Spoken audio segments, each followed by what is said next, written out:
T-minus 30 seconds.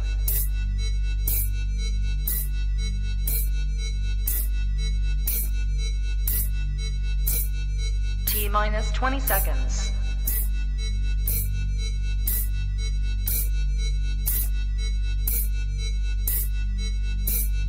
10, 9, 8, 7, 6, 5, 4, 3, 2, 1, 0.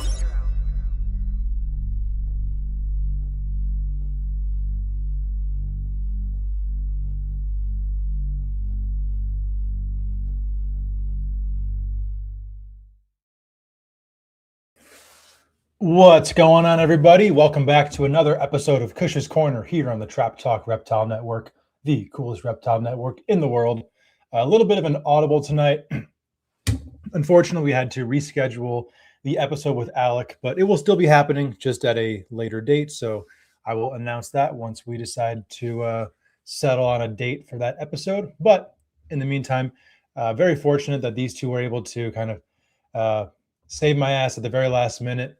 We got Alex Huang, aka Pandas Fauna, and Dave Levinson at some point joining us for a kind of an episode about whatever it ends up being, kind of just a hangout, chill vibe, and hopefully a good time. So should be a fun one.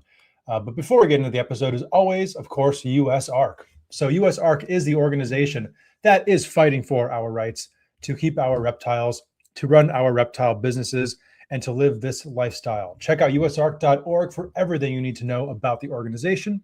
That website is also where you can find alerts as to pieces of legislation introduced either at the national level or at local levels, as well as updates on any pieces of legislation.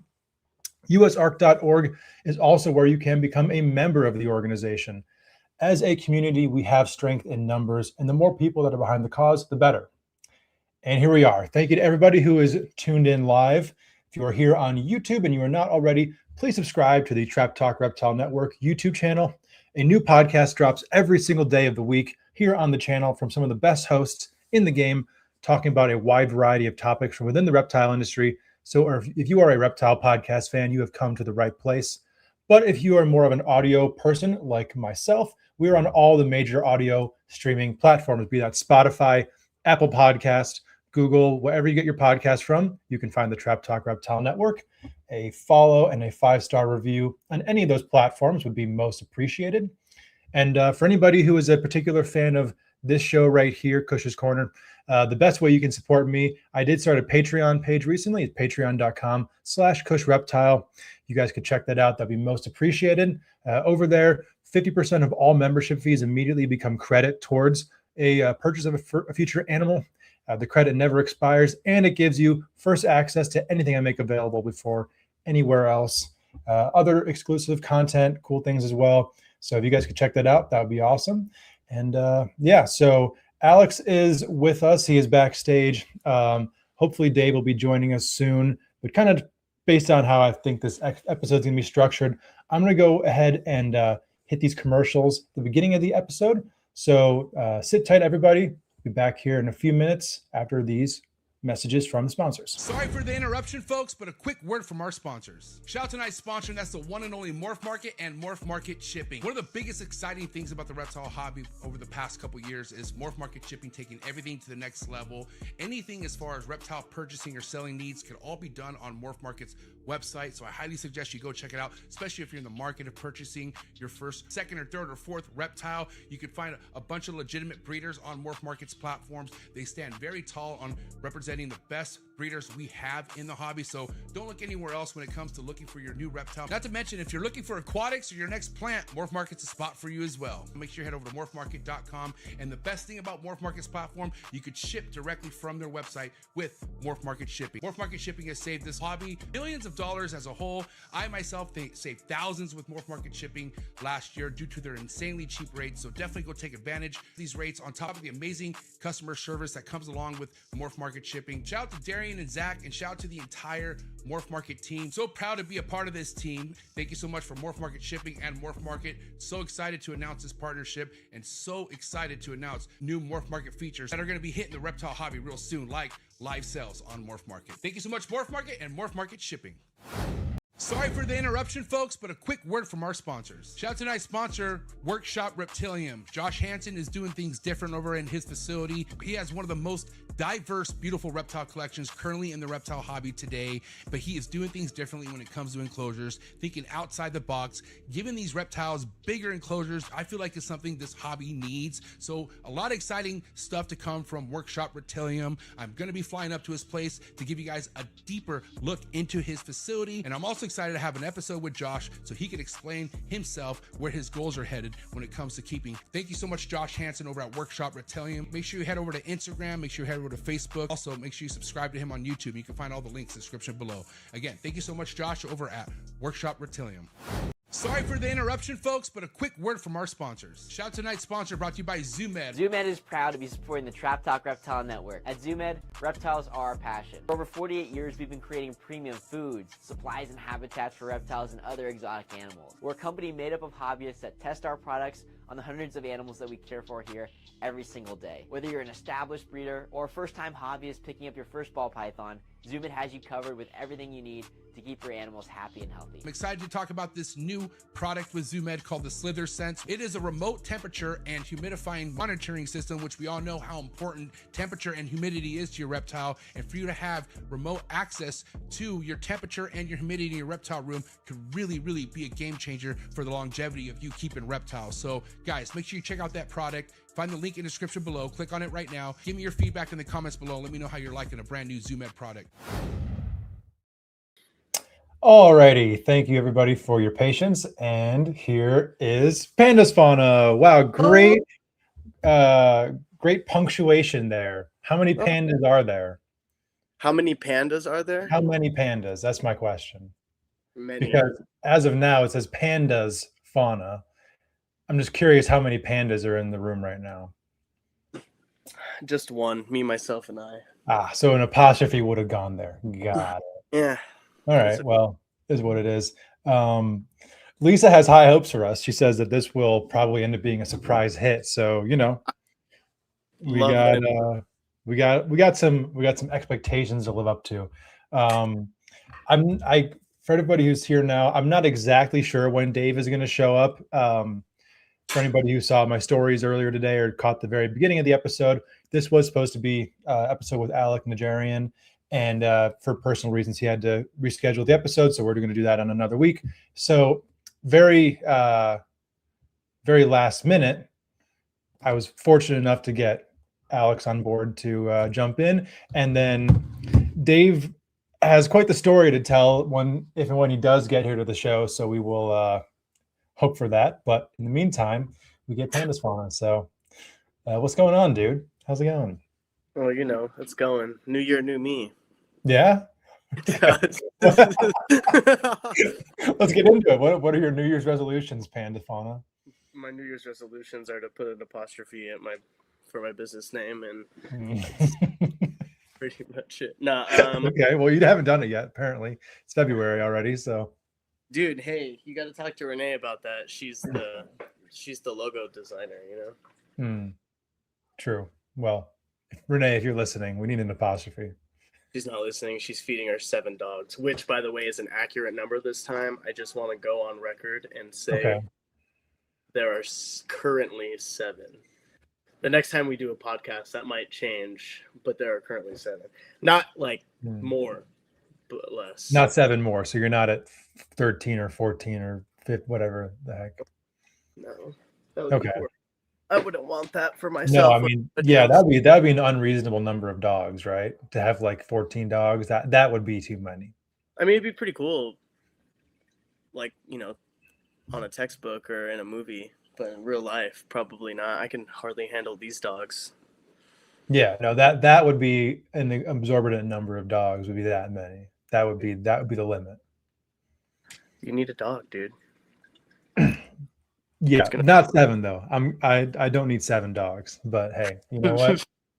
You're doing the work that many wouldn't. So what's new with the collection these days? How are things going over there in the old snake room?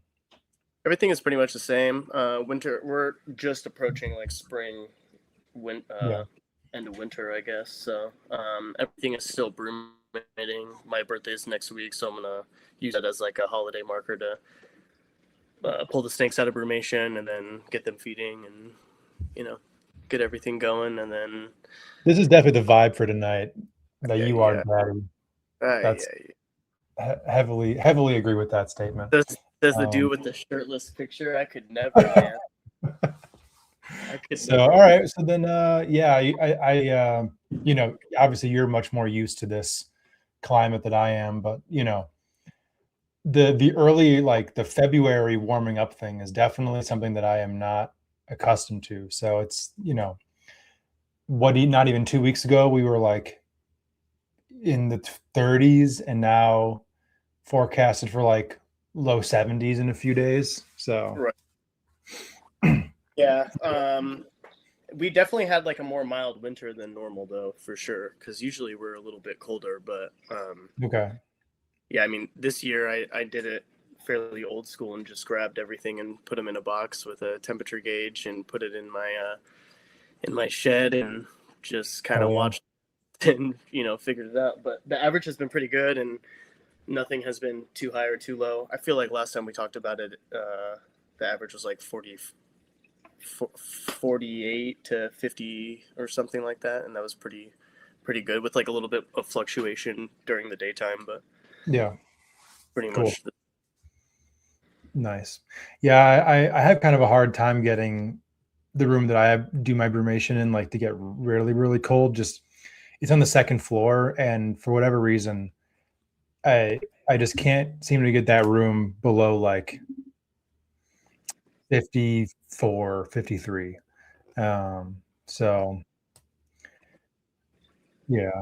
What are you laughing at? I'm smirking because this was so last minute that I was like, shuffling things around to put my computer on and like moving stuff, and I did not close a cage properly. It's so in the corner of my eye.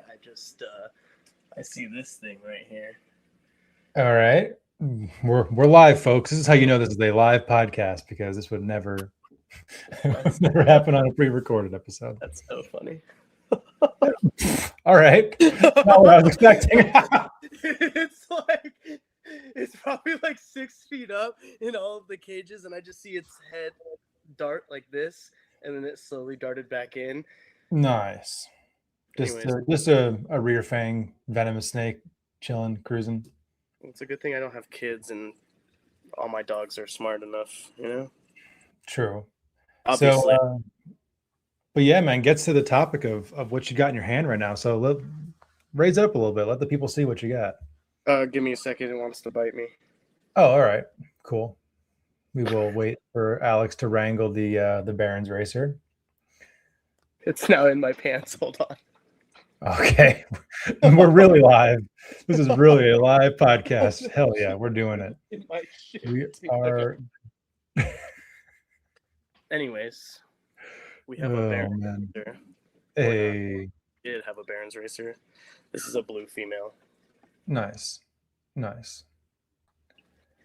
Okay. So then, have you been pairing your Barons already, or is that coming soon here?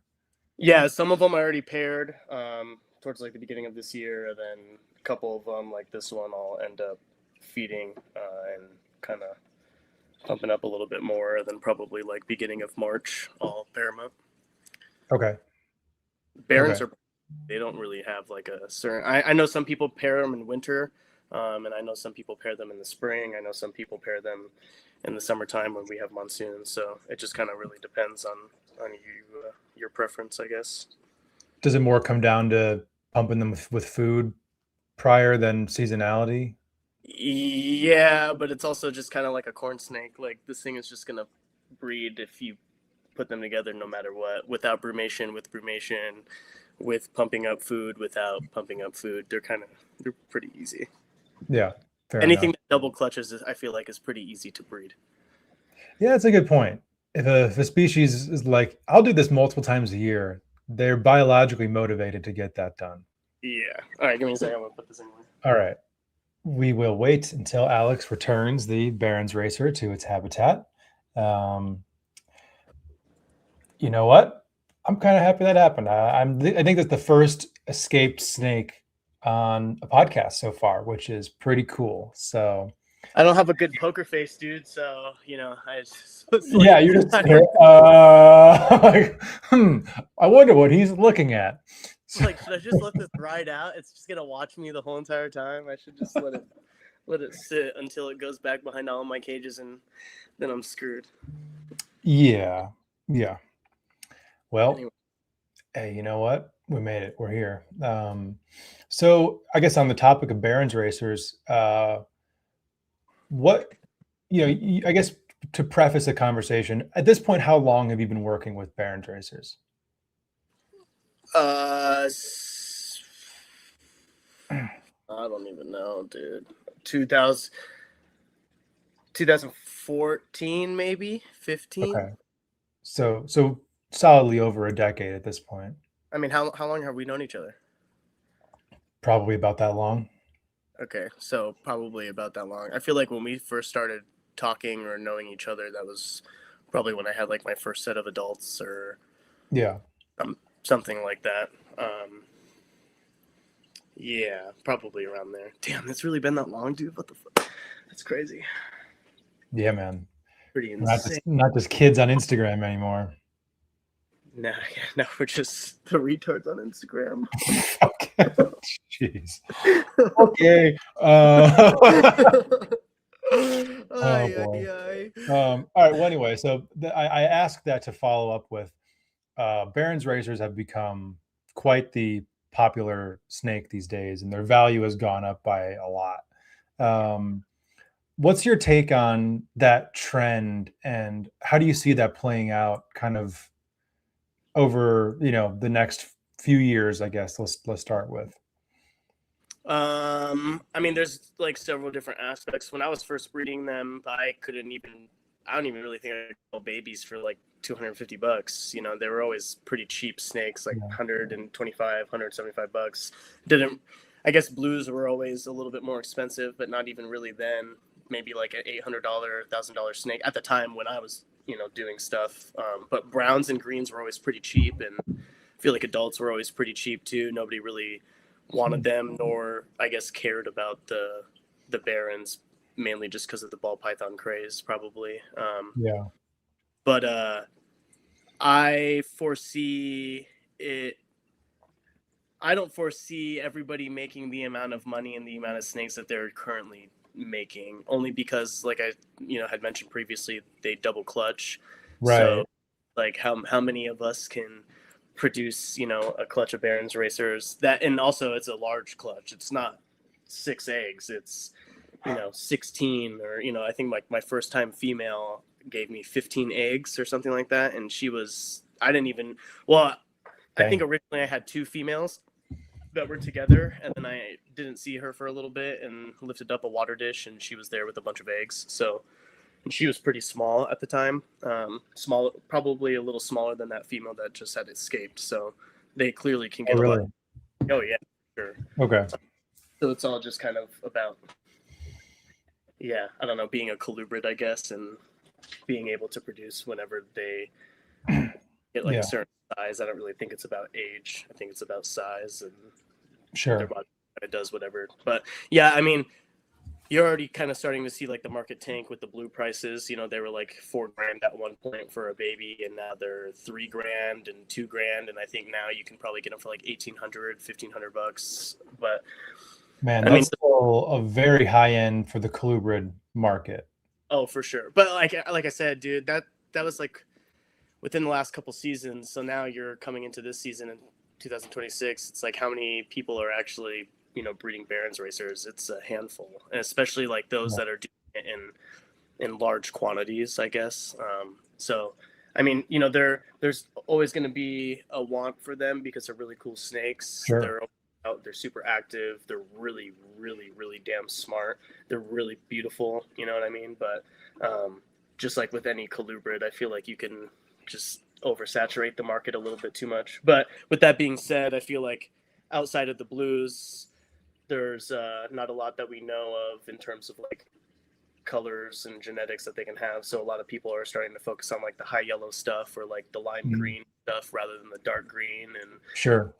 patternless, or like the IMG melanistic looking stuff too. You know, putting that into a brown or a blue or a green and like making multiples of them rather than just that one or two that pops up in a clutch. But yeah, I don't know. I feel like they have the ability to be popular for a while, but we'll see how that goes. Sure. Yeah, you know, it's interesting. As someone who has no skin in the game with them, it's kind of interesting to watch how trends go and kind of, you know, use them as like case studies. Like, all right, what worked here, what didn't work here? Because, you know, you always hate to see. I mean, you know, I don't even want to necessarily say that, but like, the hobby goes through trends. Something will get really popular, the price will get super inflated, and then obviously the amount of people that are willing to pay that much for the animal are, you know, in a concentrated amount. So then inevitably that price starts to go down. And then, you know, in some cases in the long run, and I don't think I'm not sure if there's, you know, if you have any examples, let me know of like in real recent memory of a species or a project that was kind of under the radar and then got really hot and people were selling them easily for a lot of money, got oversaturated, lost steam, and then went back to being like, where the heck did all of they go? So, you know, I always kind of, I like to look at these situations for kind of planning as far as what I'm doing. Like, okay, what went right here to where they gained a lot of popularity, and then what could have been handled a bit differently.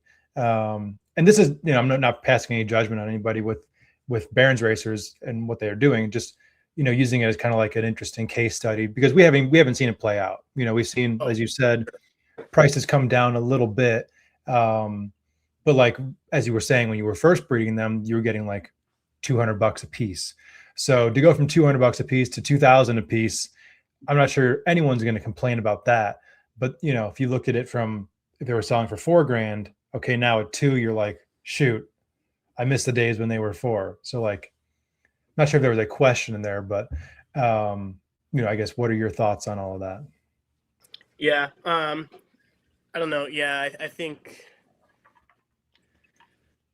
it's so hard to judge it too, because the market is the market and it does whatever it wants. And I feel like when we were growing up, we were that, you know, niche uncommon group that liked random species, and now that's really prevalent. It's like everybody's into niche and uncommon species, to the point where we glorify like a certain species so much where it's not really like uncommon anymore. Like, sure, you know, like a lace monitor or something like that, where it's like, you know, they're like all over everywhere.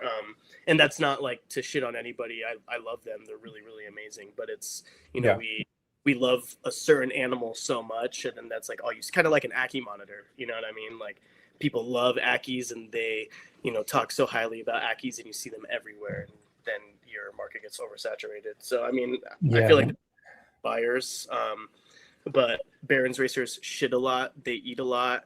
They are really large, or have the ability to be really large, and they will use every single inch of whatever you can give them in terms of, you know, space wise. And so, and they're pretty forgiving in terms of like husbandry mistakes, or like what you're putting them on, like in terms of bedding or whatever. So I guess it just really depends. But yeah.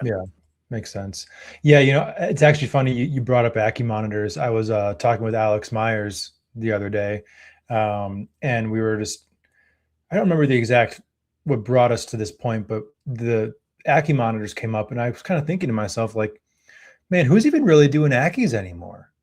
And he's like, I think most of the people who breed them are really just like kind of wholesaling and stuff like that. I'm like, man, the mid to late 2010s, everyone was breeding Ackie monitors, and there are people running into problems with like genetic bottlenecking kind of really being a thing. Right.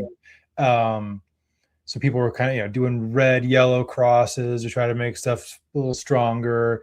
And, I'm very much on the outside of the monitor world, but I was involved for quite a while. So like it still pops up. I have a lot of friends who do monitors, but I was just thinking in that moment, I'm like, man, I can't name one person who's like really about Ackie monitors right now.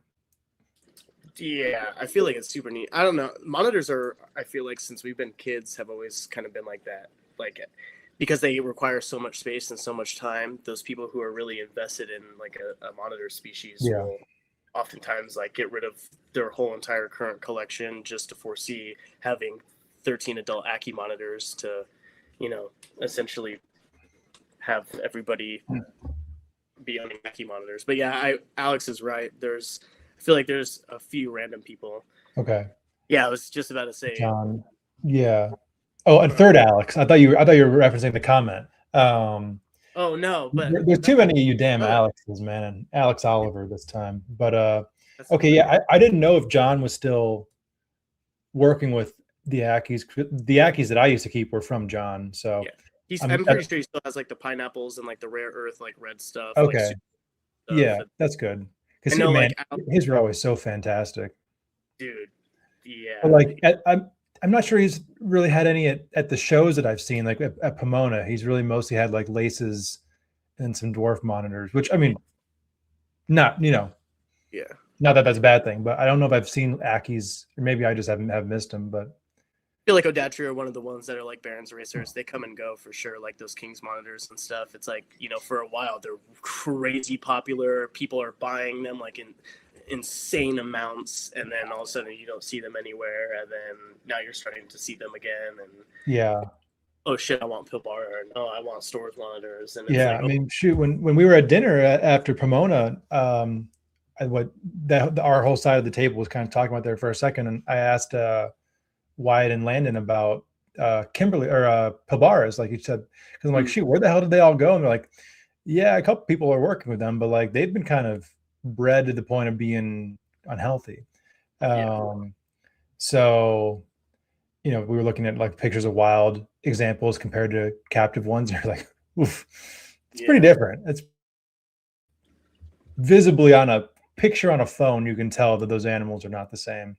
Right. Yeah. Or like, a lot of like the Aussie people that we talk to are always like, holy shit, they're that small down there. And it's like, what do you mean they're that small? And they're like, oh, well, we see like Tristis orientalis that are huge. And you're like, oh, holy shit. Okay. And then ours are like, this big or whatever. So it's like, there's a point where you just like all the Nephris and stuff. It's like, I don't, it kind of just depends on the species or whatever you're working with, but how often like really take effect and mess things up for animals. I feel like that was kind of, whether consciously or unconsciously, or just kind of like it happened that way. One of the reasons I didn't ever get really heavy into a lot of Australian stuff, because I had a clutch of inland carpets that, like, a couple babies were great, and then a few of them were like really rough, just didn't start, were small, like, and it's a one-off. That could be a number of things, but I'm like, could this have something to do with, this was a sibling pair of carpet pythons that I bred to produce these, and who knows how far down the line they already were. So, definitely is something to keep in mind. I mean, just thinking about it at this point, the only Australian reptiles I have are my olives, and I know they're unrelated, like, for sure. So, for that alone, I'd really like to produce them, just because rare that you can say these are Australian snakes from a definitely unrelated pair. So, how old are yours now? Because we just talked about it. You just mentioned that you didn't have any action for like the first 5 years or something. Yeah. So my female, she's 11, and the male would be 9, 8 or 9. Yeah, 8 to 9. So, and I mean, man, beats me why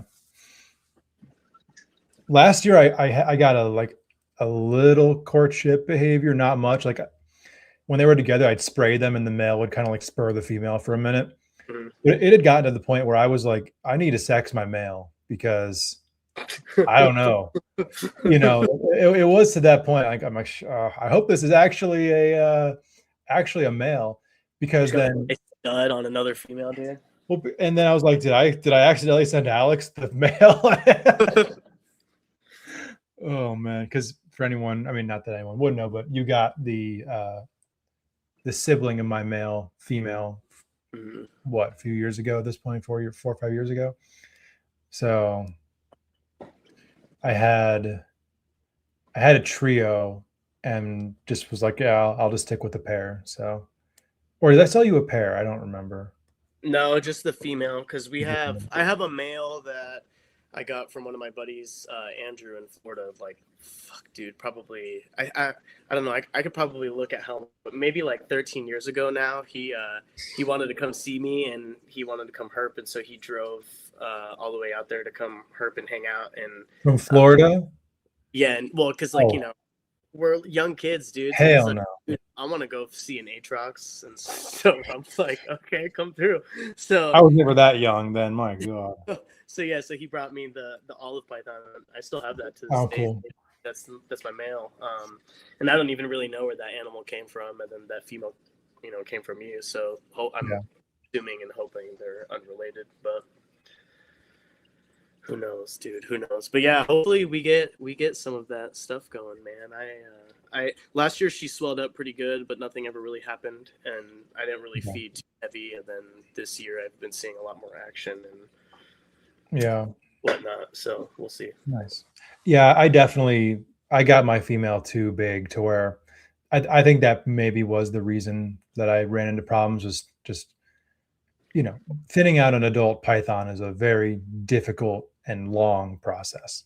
And she's still, I mean, shoot, last year I maybe fed her twice. Holy shit. What do you feed her? So typically I was giving her like a jumbo rat, but now to start this year, especially because my I aspire to breed them, I'm literally just doing like a frequent small rat, like a nothing meal, but just to kind of kick the metabolism. Right. So because she's plenty, I mean, honestly, like, aside from getting a clutch and getting babies, the next best thing that could come from her breeding would be her losing a lot of weight. So,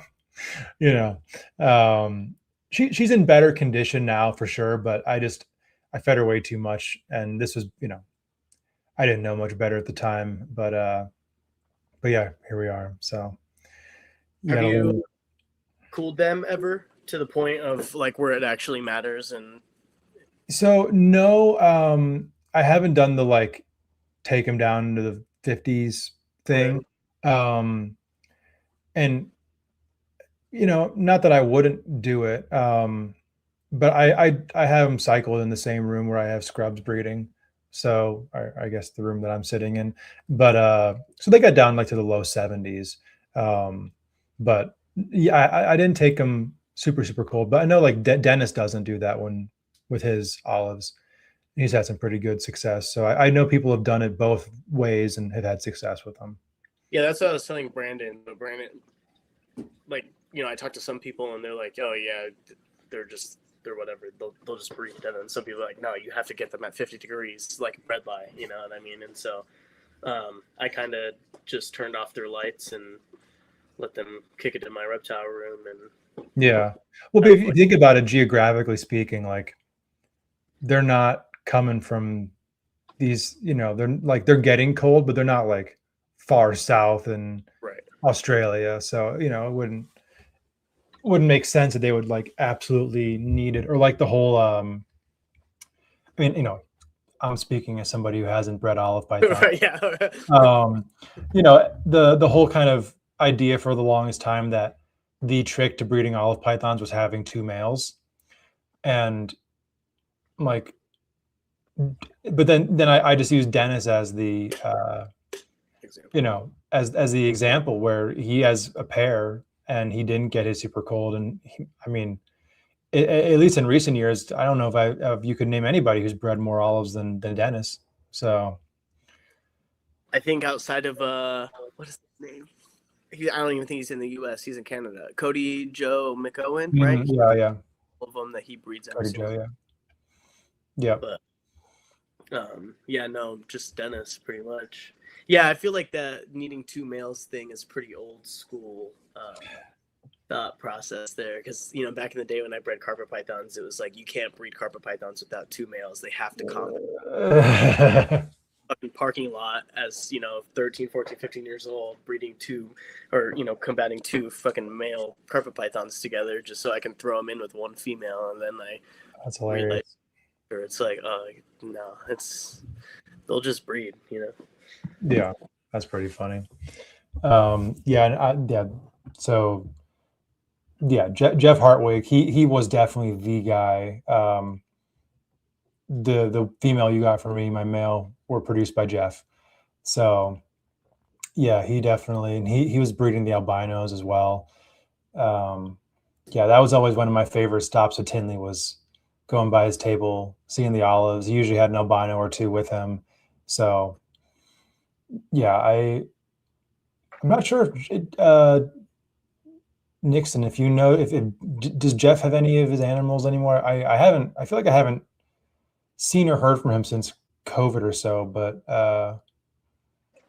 yeah, he was the man. Who even outside of Ryan, right, has like a het pair and visuals? He did. He ended up moving those on. I bet Nick still has some of those, because I think Ryan got his from Nick. So I bet Nick still has. Yeah. Okay, good. Alex as well. Yeah. Owen McIntyre. He's definitely produced him a handful of times as well. What? No, saying sorry, guys. There's a lot more people out there for sure. But like, not really though. We've named 3, 4. I guess. So that we can think. Yeah. So I mean, olives are one of those species that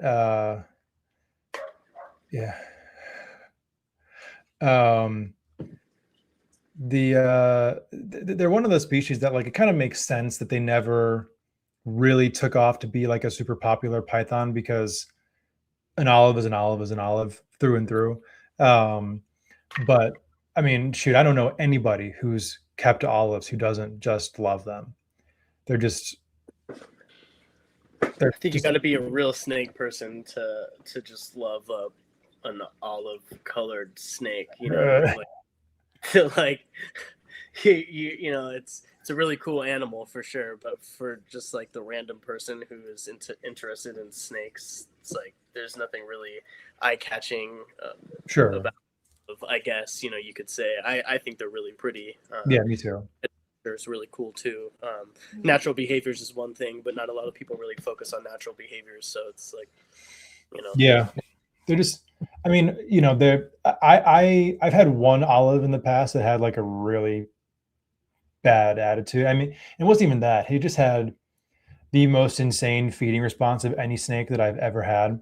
I was younger too, and I like not as experienced with dealing with snakes like that. So legit, this is what I had to do with this snake. I had an old hook. I wrapped it with like a handful of rags and like taped it up. So it was like a fist. And I would open the cage, put that hook in the snake. I would also put hand sanitizer on it.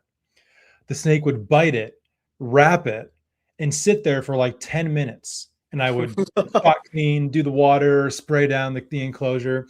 And I eventually would just close it to the where like just the hook was sticking out of the cage. And then eventually he'd let go and move on, and I'd take it out. But that was literally how I had to interact with that snake, because he would do that to anything. Anything that came into that cage was food to him. And yeah, they're not always the brightest python, but they're very pretty, and they've the ones that have good attitudes have phenomenal attitudes. Just super chill. Like you can have like let a kid interact with them and stuff like that. And Yeah, the olives that have good demeanors are like perfect snakes. Yeah, no, for sure. And they're pretty, dude. You get them in some good lighting, and they're a beautiful snake.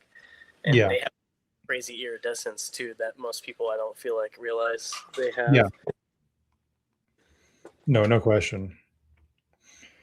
Yeah, I think that, I mean, in my opinion, they're my favorite liasis. I think that these days, especially, I think probably a lot of people would say Savus with how popular they've gotten. Yeah. Thanks to Gary, did a fantastic job making them very popular.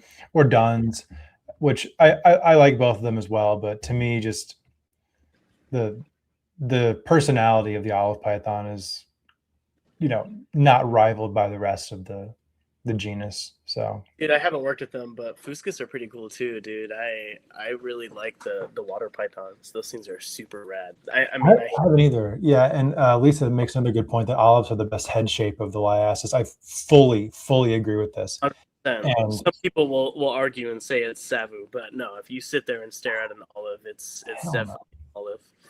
Yeah, it's like python-esque for sure. Yeah, the Duns are kind of like a big adult Duns python. Their head will kind of fill out, like widen at the back like an olive python, but yes, the rest of them definitely have sock heads. I 100% agree with you, Lisa.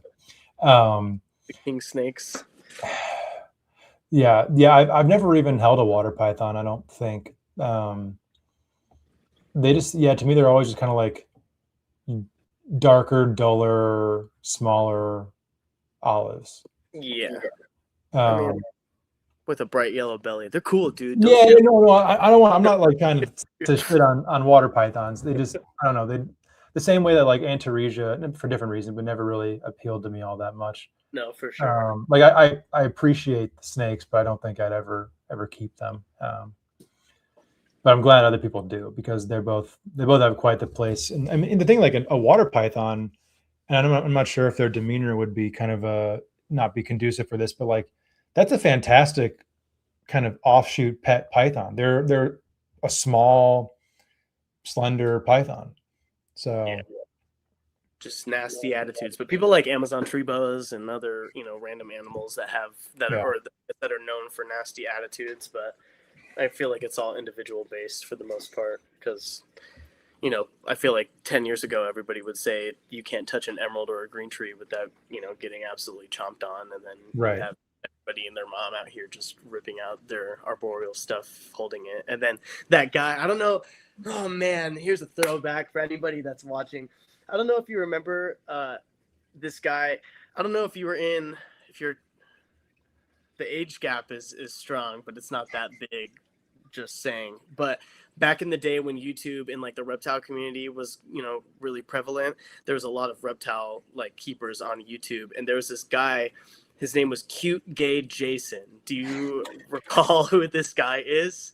You know exactly who I'm talking about? I remember yeah, for sure. Yes! Dude, I don't think I ever interacted with the guy, but that username is definitely one that you're not going to forget. So, brother, back in the day, little teenager Alex that didn't know fucking whatever, dude. My shit outside of Pandas Fauna used to be legit Reptiles. Okay, so legit Reptiles was my YouTube name, and I was like, like Reptile Super Show we would do, Lisa, dude. Yeah, see, and one, that's how I know. Blanking on her name right now. Catherine, the reptile whisperer, the Prasinus, the Varanus Prasinus lady, okay.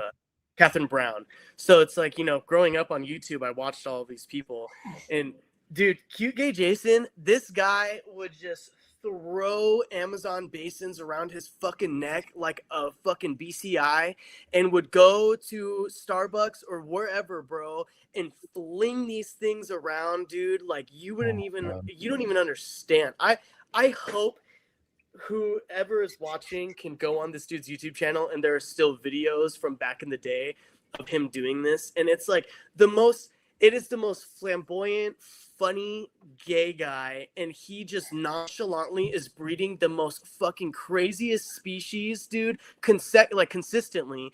And all these people are like, you're a fucking weirdo, you're bathing with your snakes, and this dude's like, hey, look at this litter of Amazon basins I just had, and you guys can all suck it. You know what I mean? And like this dude, this guy was crazy, bro. He used to breed green tree python, like he used to hatch green tree python eggs in like the old chicken incubators. And dude, oh bro, so that's why like every time I see, you know, like MJ or like anybody get them on a chondro podcast, they're all gonna have heart attacks. That's what I'm saying. Every time I hear these people, and it's like, no, this gay guy just did not care, bro. He just loved these animals. He fed them, he put them together, and would name every single baby, every egg. He would hatch them out. He would sit there on his couch, bro, and he'd watch like a 25-minute video. This is back when like Snake Bites TV was, you know, super like popular. And it's like he would sit on his couch, and every single snake or whatever that would pip, it's like he's over here talking to this animal. Like, dude, this guy was crazy, bro. It was the biggest flex I've ever seen in my entire life,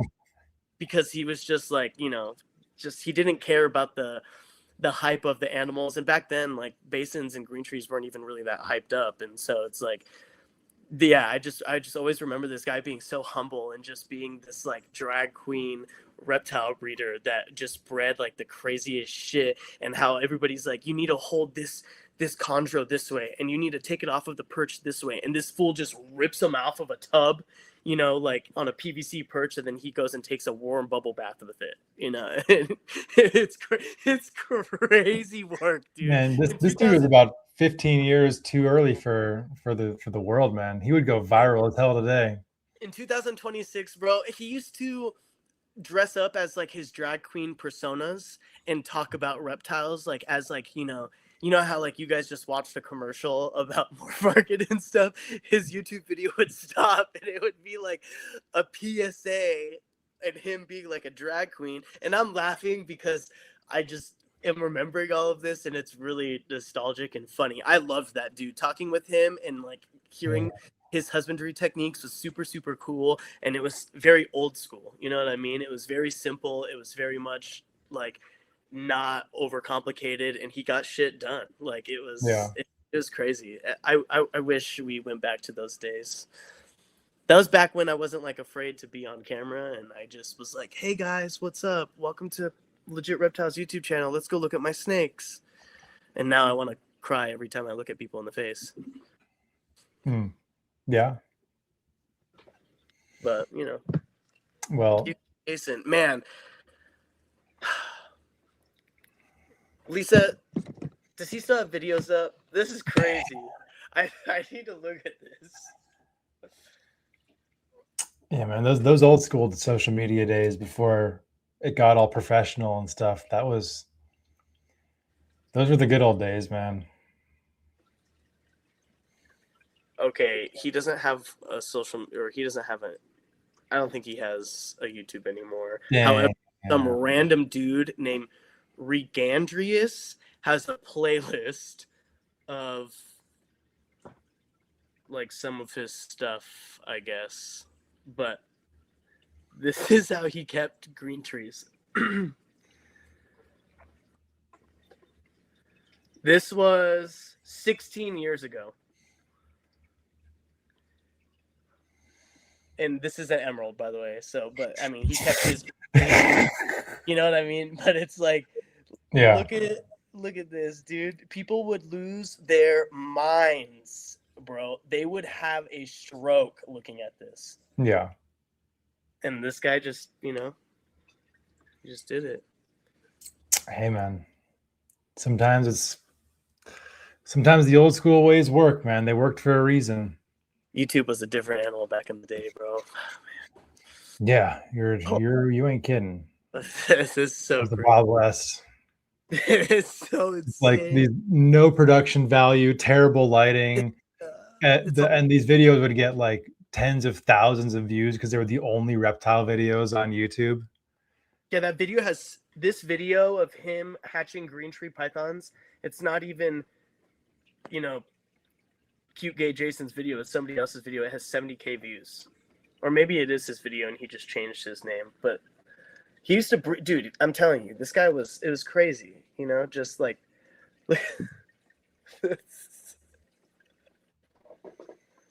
Hey, man.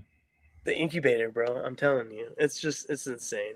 That's more baby chondros than most chondro people are getting. 100%. And I just, yeah.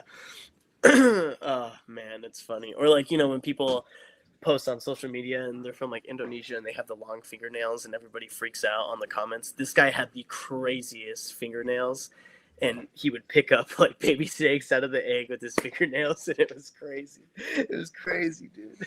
The world is crazy. Anyways, so How do we get in this tangent? I don't know, YouTube, I guess.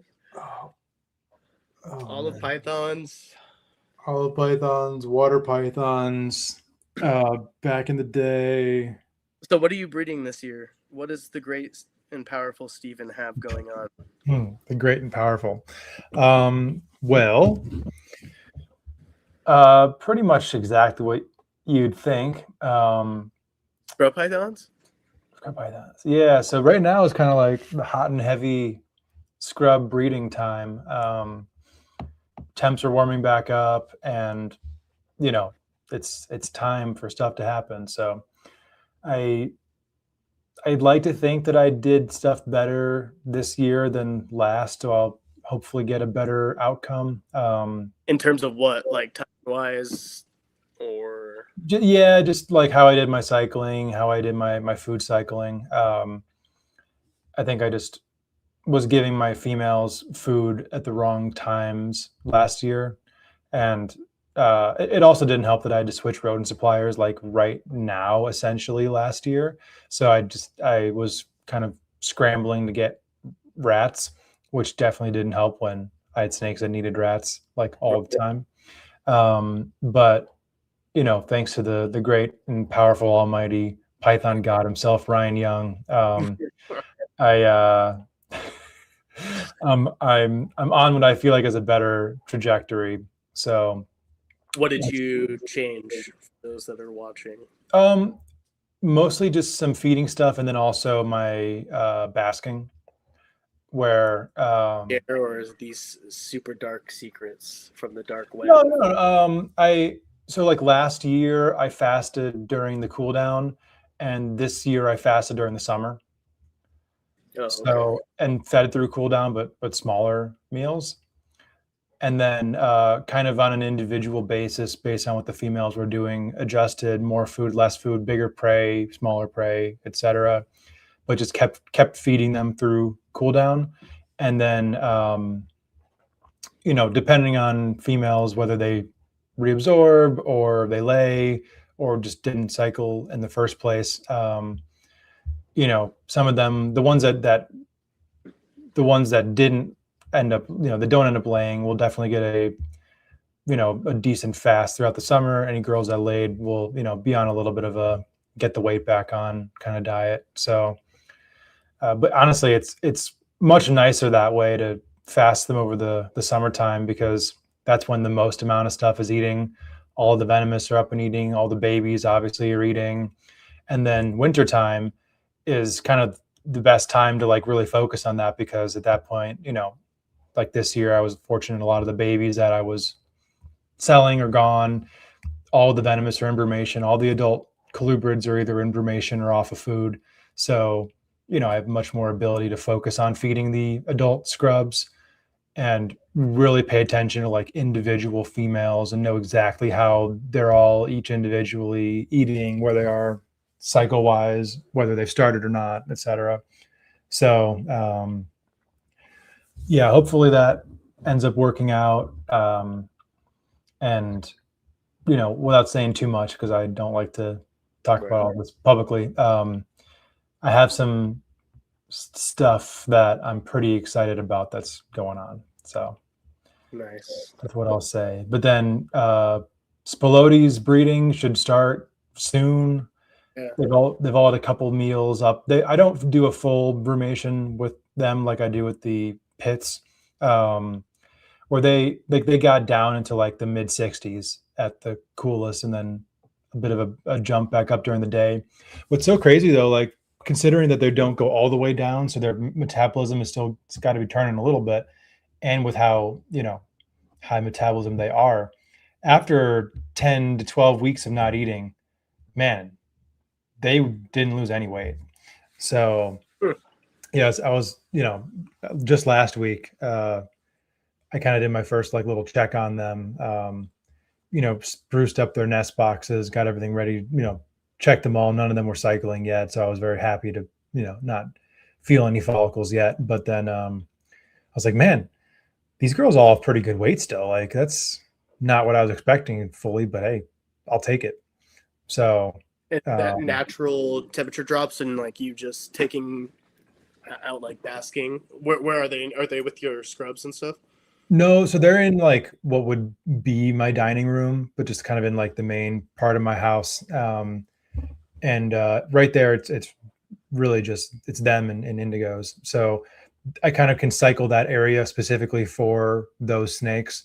And based on how warm the house will get in the summer, there's no basking for any of them.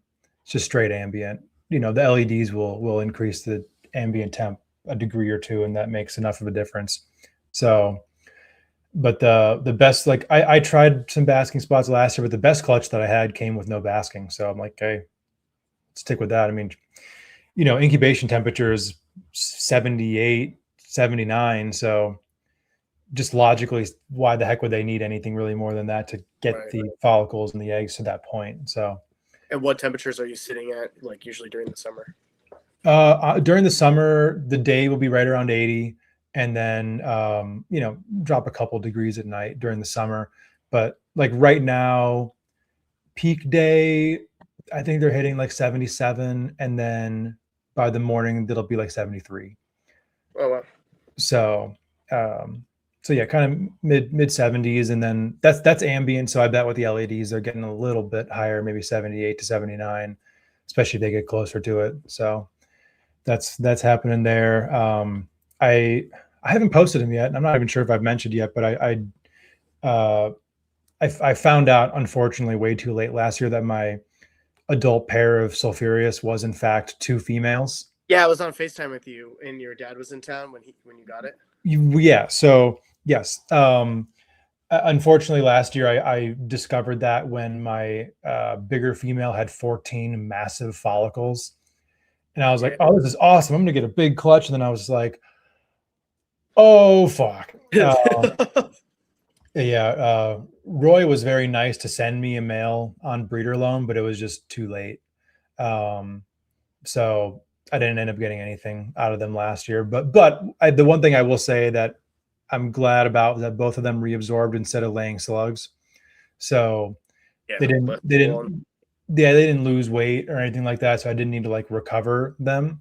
But yeah, as Alex alluded to, we were on FaceTime. I did get a new male sulphureus and got super lucky. I mean, this snake is a beast. He's like, I mean, he might not be quite as long as my Blue Beauty, but he's definitely 9 feet long and like the most like heavy bodied colubrid I have. This dude's a freaking beast. So those large rats, dude. Hell yeah. So that, yeah, if I could get a clutch or even 2, but if I could get 1 sulphureus clutch, that would be freaking awesome. Yeah, that'd be super. They're super sweet, man. I enjoy those a lot. Chad, right? Chad Ewig. He did some pretty cool work with Chaz. Chaz. Yeah. So, but yeah, he did pretty cool work with those this year too, right? He had like the Pacillinotus, the neotropical bird snakes, the former cousin of the sulphureus. Oh, he did not produce. Did any? Who produced? I'm not sure he has sulphureus. If he does, he's not producing them yet. But really, it's so like you and Jason. Yeah, so Roy, as many people probably know if they follow Roy, he lost his like big old male this year. He was like the oldest recorded example of the species. and I don't believe he produced them last year, and I'm not sure exactly what his plan is for this current season. I know he's on a small little break, he said. Yeah, that's what I've kind of understood. So, and then Jason produced a clutch this year of his like red sulfurious. So yeah, they were, you know, for a couple of years there, they were really more available than captive bred tiger rats. You know, particularly once Roy really started cooking with them. So, because Jason was kind of always consistently doing both, but then when Roy kind of threw his hat in the ring, being the second guy producing the sulfurious all the time, and they have bigger clutches than tigers do.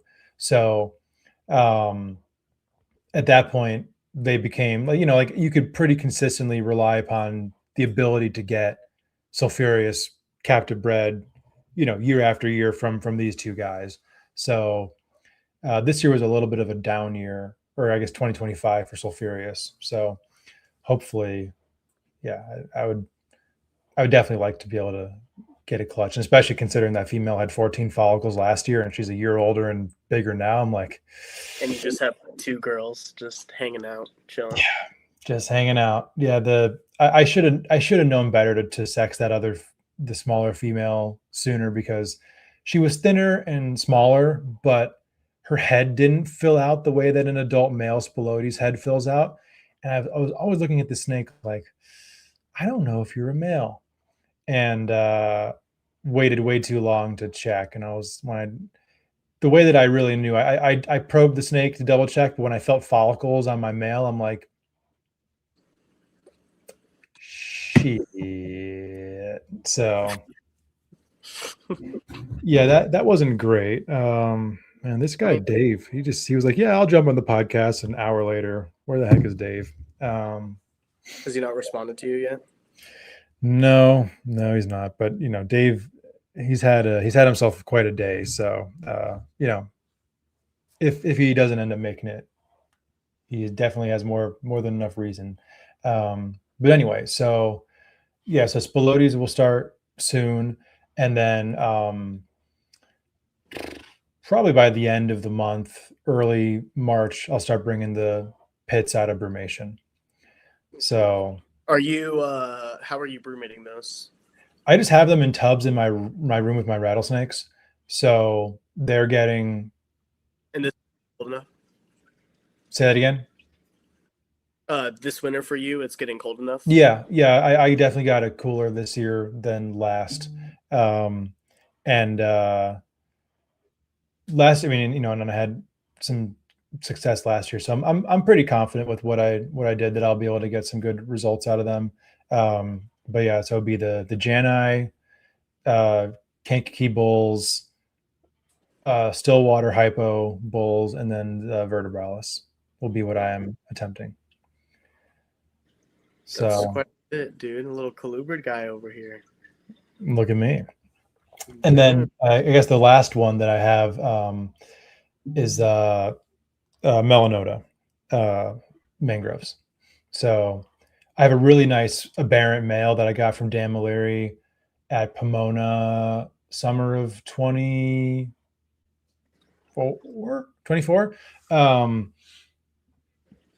He's super cool. He's like the middle third of his body is solid black. And then other than that, very little pattern. Apparently, though, that you can produce aberrants from an aberrant to a normal. So I got this pretty nice looking female. She's captive bred, 4 years old now, 4.5 probably at this point.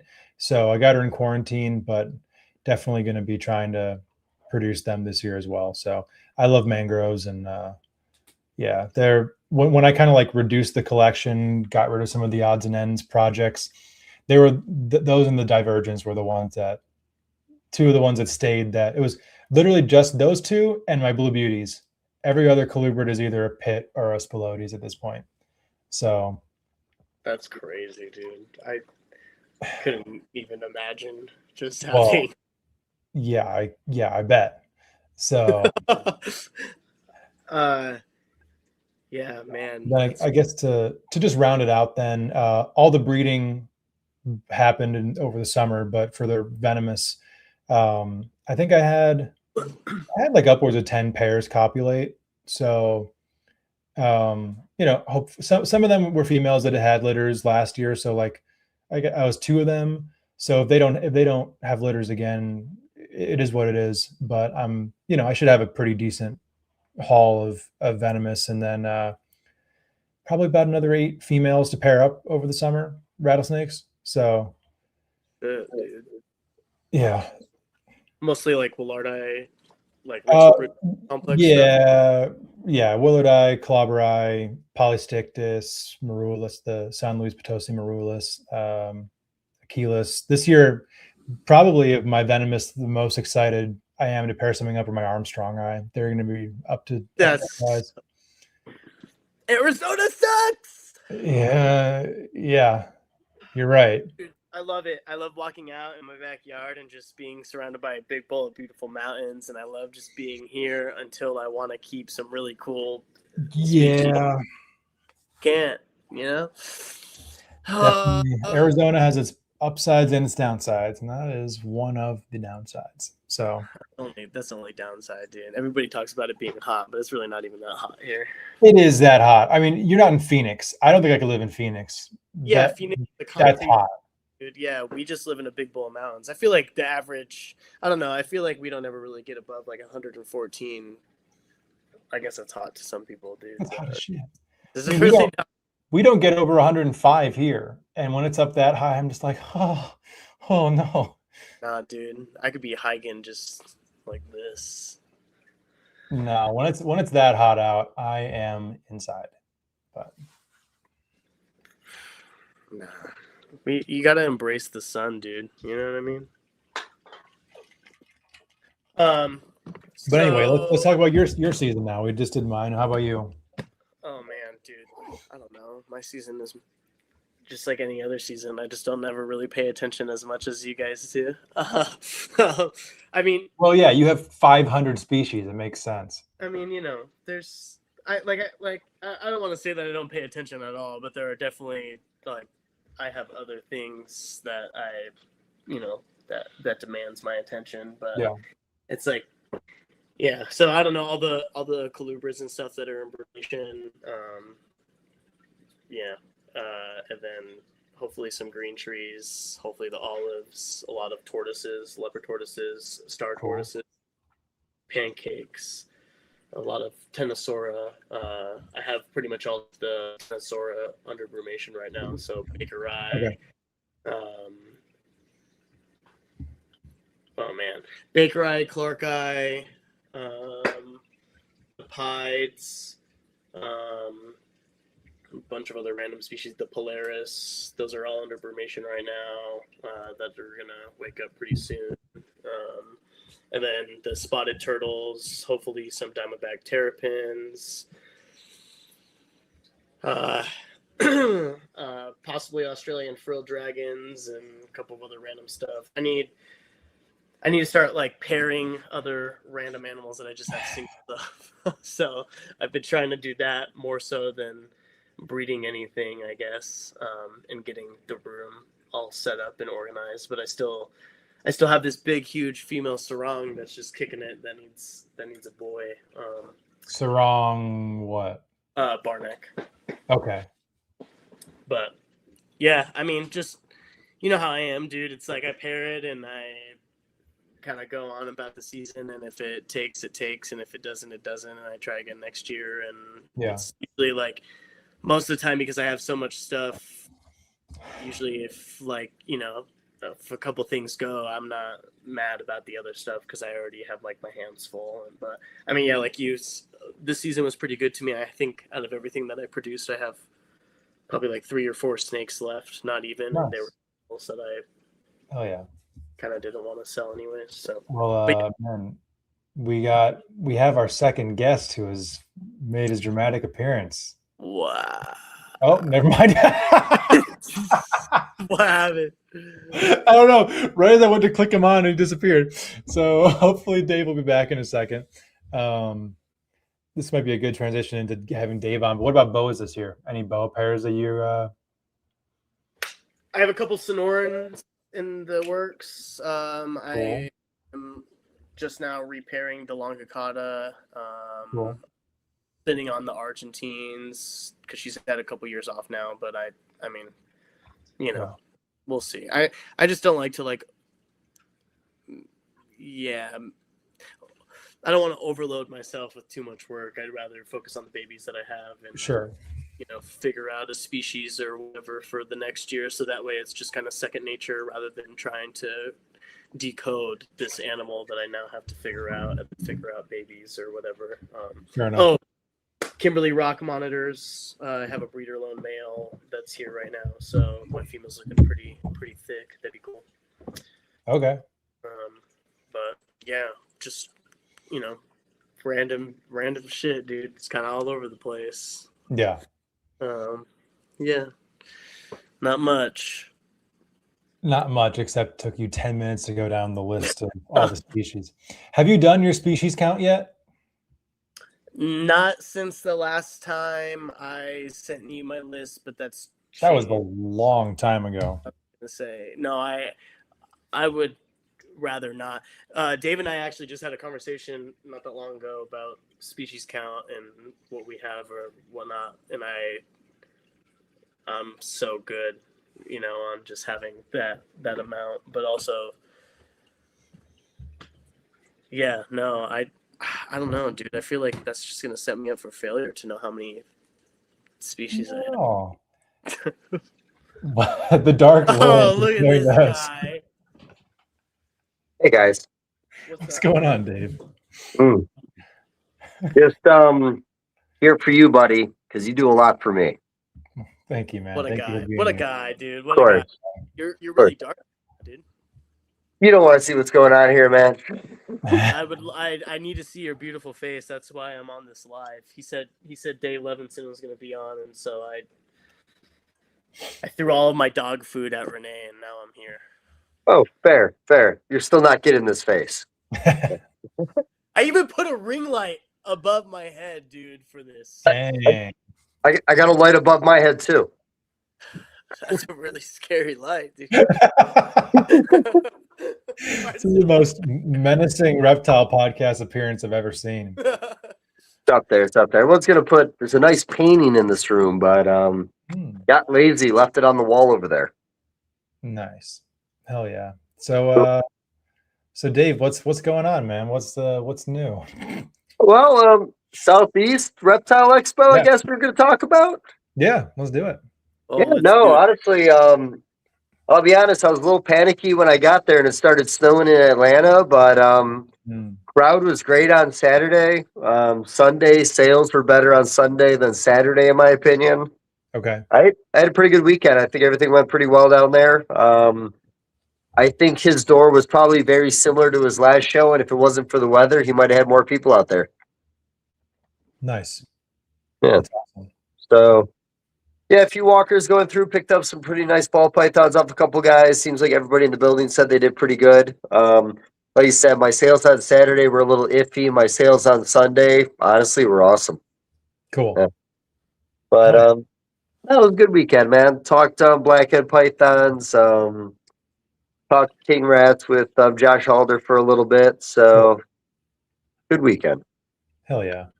So I haven't been to the expo yet, but that's definitely one that I'd like to go to. How big is it? Like compared to a show that I might be familiar with? To compare it, man, to what we've done,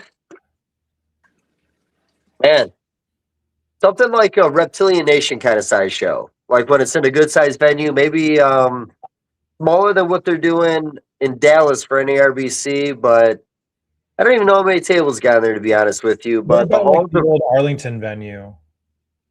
What about that one? Compared to that, like, was it bigger than the old Arlington? So back in the day when they had it cut down to a lot slimmer, it's the same size. Okay. When they extended the wall, it's pretty close. So the facility where Bob has the show, last time they gave him a little more floor space. This time, a little smaller area. So we had just a little less tables, but not that many less. So, yeah, man, I should know exactly how many tables. The place was packed. I mean, he got a lot of vendors in there. That's awesome.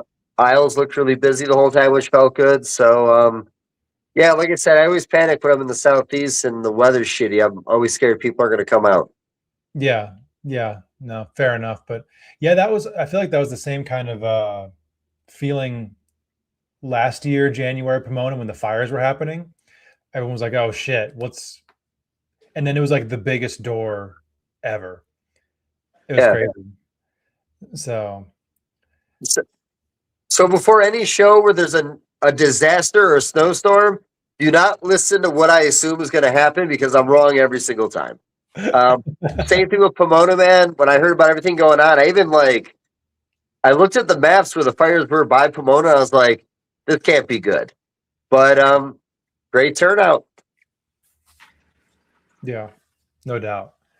So what was the diversity like at the show? I mean, I assume that Bob's putting direct effort into making sure that the show is, eclectic. No, honestly, it was a good mix. Like any good show, he didn't have too many ball python guys out there, but the guys he did all had really awesome setups. KINOVA came out and set up at that show, of course, or was hanging out on Sunday a little bit. Cool. To be honest with you, I thought it was a great mixture of a lot of stuff. A lot of hognose, a lot of mixed colubrids.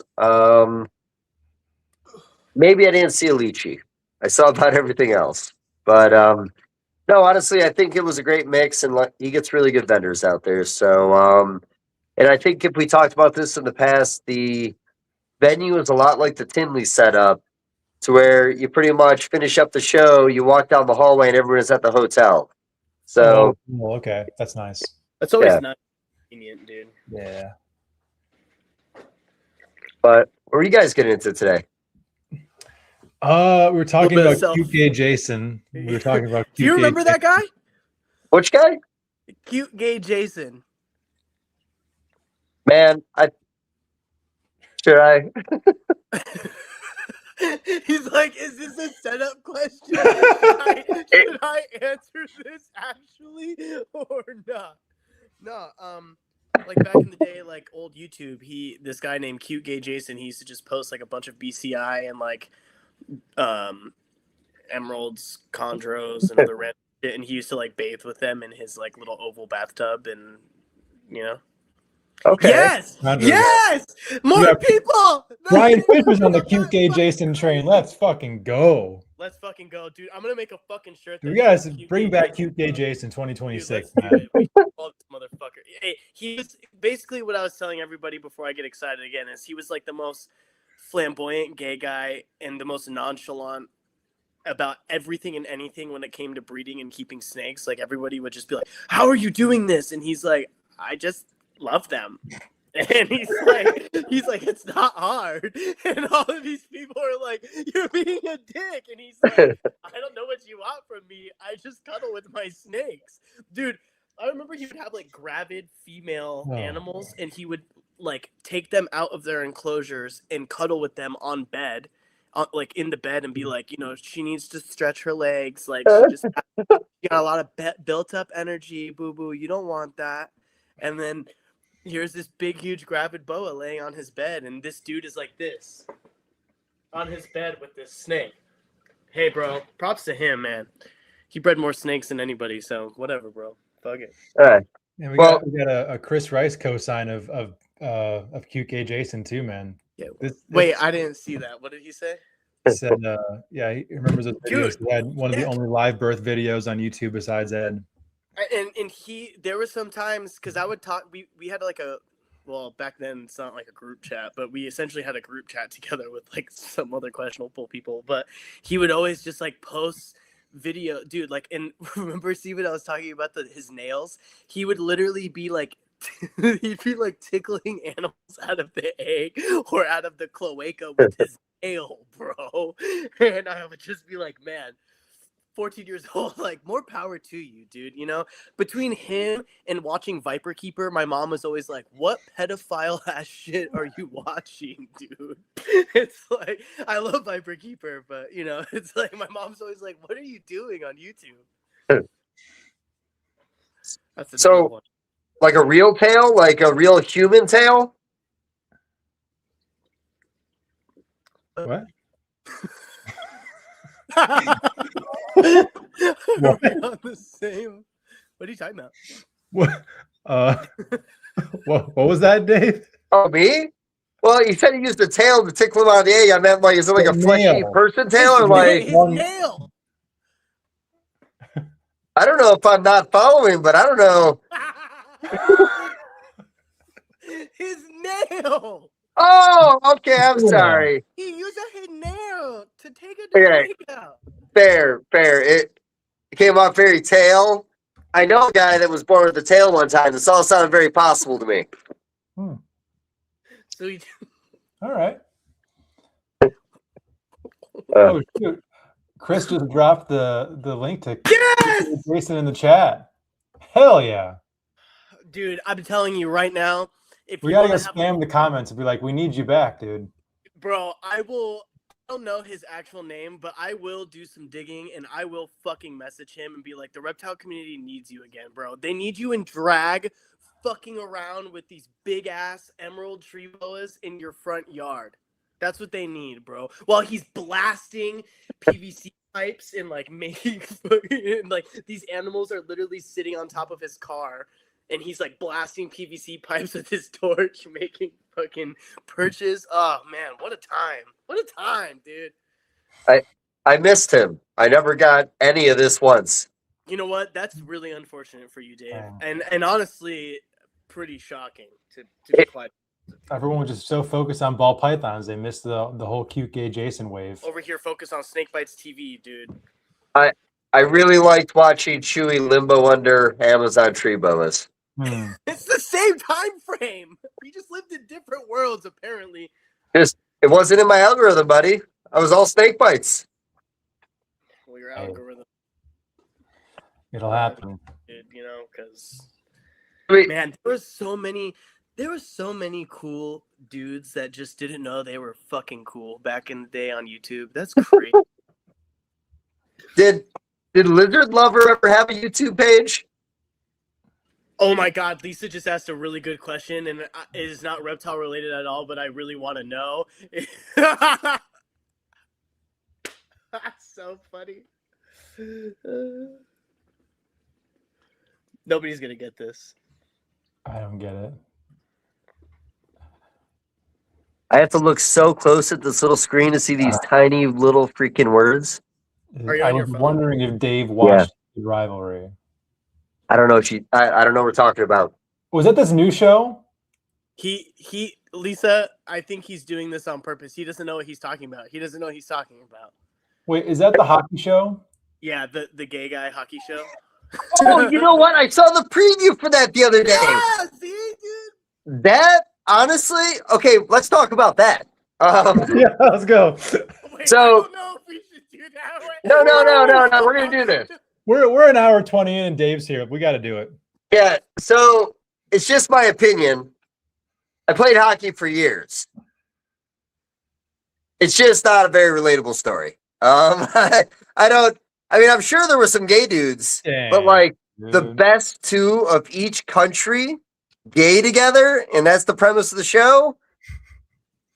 Let's see what the goalie equipment looks like. I might watch it. I don't know. What do you guys? You guys gonna watch it? Oh, I have a gay best friend. I don't need to watch it. I just get told in detail all about it through Messenger, so I'm good. You know what makes me sad? It almost makes it seem like there aren't supposed to be gays in hockey. Lisa says they had all their teeth, so very much not realistic there. Hey, you stay in the game long enough, buddy, you lose a couple teeth. Yeah. My best friend growing up was a hockey player. I never played hockey, but like, I was talking about being gay. oh, got it. No, that makes more sense. But man, I've been in a lot of sports locker rooms. Nothing smells like a hockey locker room. That is it's all like the equipment gets wet and then cold and then gets moldy and never gets washed and then gets warm again and sweaty and re-moldy. Man. I'll be honest, it's one of those smells when I'm in a random hotel room and it smells like that, it really takes me back to like happiness. Oh, I bet. Yeah. Yeah, no. No, there's like certain hand sanitizers I'll smell and I'm like, oh, Tinley 2012. I know. Right Same back. exact thing, man. There's a brand of hand sanitizer takes me back to the Cleveland, Ohio show, man. It's like probably one of my top 3 favorite smells. Yep. Wait, I'm sorry. What's your top 3 favorite smell? Well, hand sanitizer's in there because it takes me back to the early days of going to the shows, and I don't know. I like that smell. It brings me back to that memory. Mm-hmm. Yeah. So by the way, it's very deceiving, but so your audio is perfect, but everything else is on a delay. So like your guys' movements are not lining up with the conversation. Oh. Yeah. It's a bit much. I'm getting through it. I stopped looking at the screen completely. Nightmare. Man,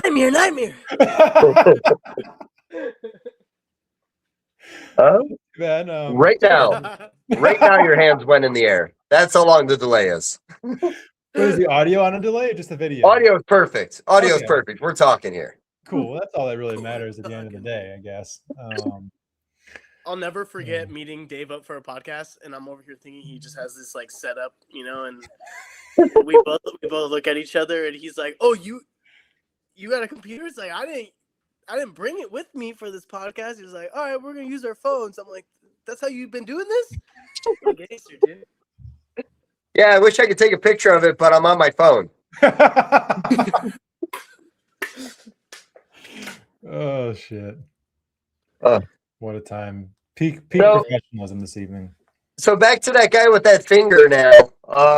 Can we have him on the podcast sometime? Dude, I would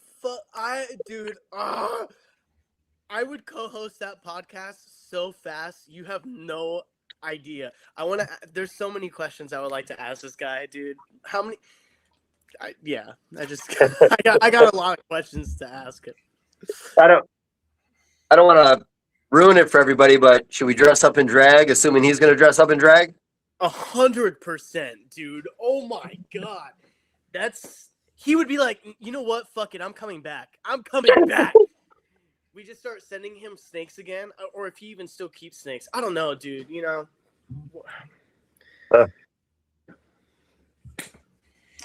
don't know. Yeah. Dude. I'm really happy that I'm just not living in some fucking fever dream, and that was a real thing, and other people do remember that as well. I'm telling you, he was like a meme for a while, going around in his bathtub with Burmese pythons. I really try to keep up with culture, man, but I don't think I know what the fuck we're talking about. Well, hey man. Here's Here's the link, man. youtube.com/@cutegayjason/videos. You got to do it. Oh, man. So do you guys feel like that hockey show's going to hit? I think, considering all of the virality the show has gotten, it's probably a hit. It's just the preview just shows up on my commercials on YouTube all the time because it knows I love hockey, but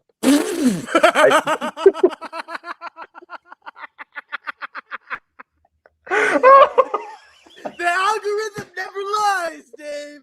Like, so we see you like hockey. Would you like some gay porn? Would you like a little cosplay, dude? We heard you're bored.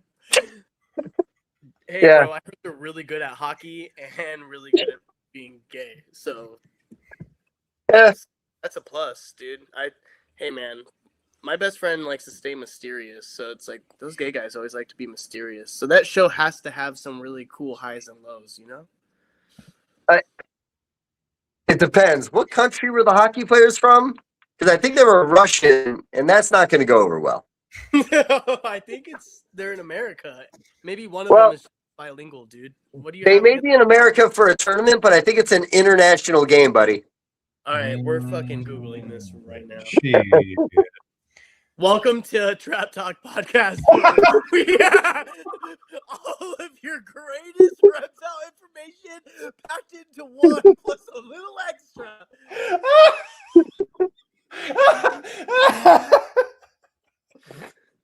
I appreciate right the before invite. This, it's like an interview with Craig Trumbauer, and like right before this, it's like all of these really influential people, and then there's just gonna be this fucking video of us just talking about fucking nails and dudes fingering green tree pythons out of eggs. God damn it, dude. So, This is how do you exactly think a what I hope it would Tegu be. breeder learned about the scratching the egg thing, man? Like, you ever see those things pop out of there? I'm telling you, ask QK Jason. He probably figured it out. Son of a bitch. I'm sorry. That's not a dig at all. What did you say, Dave? Was about like the gecko people who are just like No, I'm sorry. Tegu? The Tegu guys, man. Yeah. Tegu breeders. Scratch the egg, pops right out. I thought that's crazy. Yeah. I Oh mean, my god. Oh my god. This is 16 years ago. All right, Brandon just sent me something. Oh, dude, my is heart Brandon right watching? now. Huh? Is Brandon watching? No, not our Brandon Nixon. Oh, cool- okay. All right. He just sent me one of his videos, and this just brings me back, dude. 16 years ago, it now has 170,000 views almost. Son of a bitch. Dude, look at the editing on this. It's so great. Oh. Wait, can we hear it? Hold on. Oh my god, wait. She's just sweet as she can be. She's all innocent. With his southern accent. She's just an innocent little baby. What a fucking dog. Here is Evita. She's about 1.5 years old. And that's why I got a green tree python named Evita. But I know that's an emerald, but I had a green tree python before, right? Absolutely. Man, you're a true fan. Dude. She's so sweet. Now, if you want to get an emerald tree boa as a pet, it's good to start with one about her size or a little smaller, so you can work Just keep them tame. So, there she is. Dude, this is some real This is Inception Ronaldo. shit. You're He's watching a an adult YouTube video within a emerald tree fucking boa. YouTube video, essentially. It- That's crazy. Is there a copyright on this? I hope not. Oh no, dude, we don't do that. We're giving plenty of credit throughout. Here's the We're link giving for everyone. We're giving him major credit, dude. Meaning, please come back to YouTube. I would start making videos every day if this guy came back to YouTube. We'll hold you to that. Brother, hey, I already told myself this year I would start doing that, but it's just hard. It's very hard, buddy. Very hard. Man, Max. Steve does like 10 a day, man, but it is so hard. It's, you know, like when I bred like the leopard tortoises last year and we found them in the backyard, I was freaking out. I was just freaking out, dude, butt naked, just screaming in my backyard with Renee. And then my friend's like, you should record that. And I'm like, why? He's like, but for a video. And I'm like, oh, but I'm naked. Surprise, baby leopard tortoises. They hatched in the ground.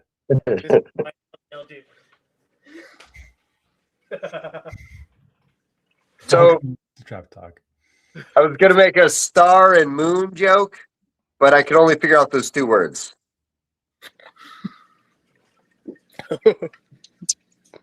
That tracks. So, Dave, we talked about breeding season. You wanna mention some stuff on the live for the people to hear? Yeah, About what? What's on the docket for breeding season? Yeah. What you breeding? I already told you I'm breeding. I'm full swing, man. Like You told me, Skink but you just didn't tell finished up the people. other day. What was that? I said you told me, but you didn't tell the people of Trap Talk America, dude. I guess I didn't tell Steve. I might have told Steve. I might not have told Steve. No, honestly, January was a good month. I only got a few boa ovulations, but I think when I get home, I'm going to be up to 7 ovulations for Womo pythons. 3 out of 4 children's pythons, which makes me really wish there was mutations in the United States. Other than the T positive, that in my opinion just doesn't do it for me. Spotted pythons are locking, and golden pythons are locking. I might be up to about 40 ball python ovulations when I get back to the shop. And yeah, man, the clubrids are all cooled down until about, I don't know, I'm thinking like March this year. So, How old is it over there right now? you know, the problem is it isn't cold enough in the building. I tried setting up like a cooling tent, and when it got so cold outside, the air conditioner started reading the outdoor temperature because it radiated through, and it will not run when it's super cold. So when it's the coldest outside, it actually warms up in that area to about 70. But when it's warm outside, that area cools down to about 63, 65. So it's not going to be perfect, but I got it really dark in there. But I got that new group of Hondurans in there I was talking about for a little bit. But yeah, I don't know, man. I'll be honest that I'm going to try across all species 150 ovulations this year would be nice. I might try to push a little harder. That's crazy. Yeah. I had a really, not a slow breeding year last year, but like, you know, a lot of my time went into the boas. So I had a really good boa year. And the balls, I did like a quarter what I could do with the collection. The skinks I'm excited about because if I fail again this year, I'm going to quit on the species. It's these last few years I haven't had enough males, so I just keep on running like one male through a ton of females, but just try to get one lock per. This year, very steadily with spacing it out, I got 2 locks per female and 30 females, and 1 lock on about 5 other girls. And some line bred stuff I've been doing for a long time is kind of get in there. So it's either going to be a really good skink year, it's going to break me, and I'm just going to quit. All right. What are some of like the skink projects you're most anticipating? Well, I talk about the Turner White project a lot for the Northerns, where it's pretty much a line-bred faded animal that in a really nice stock gets to like almost like a pure white with like really faint patterns showing through. Okay.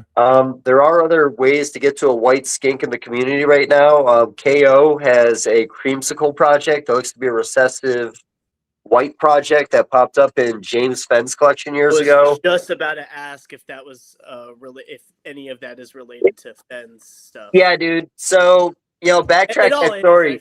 Like at this point, but yeah. There was a guy down in Texas named Cohen. He had, I believe he bred him in a pit outside, but man, I want to say it was like a little over a decade ago. He had, I want to say 2 or 3 white skinks pop up from this group he had breeding outside.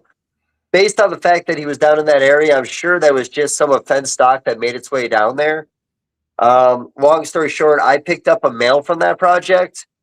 And when I was dating Cheryl, she picked up a female from that same litter, but she got it off of like Craigslist in Syracuse, New York. Put them together. The first year we hit a white one. But we did a test diet that year from a company. And every female I gave that test diet to, all the babies are born with metabolic bone disease. I lost the female the next year. Every baby about 3 or 4 years later died from that litter, including the white one. And I have 1 left, but honestly, it looks pretty fucking retarded. But I put that same original male to 2 other females. And one of them, I got the first lock in 8 years today. Or not today, but before I left. I couldn't get a second one in, but I've been pairing them for 5 years, and he just stares at her.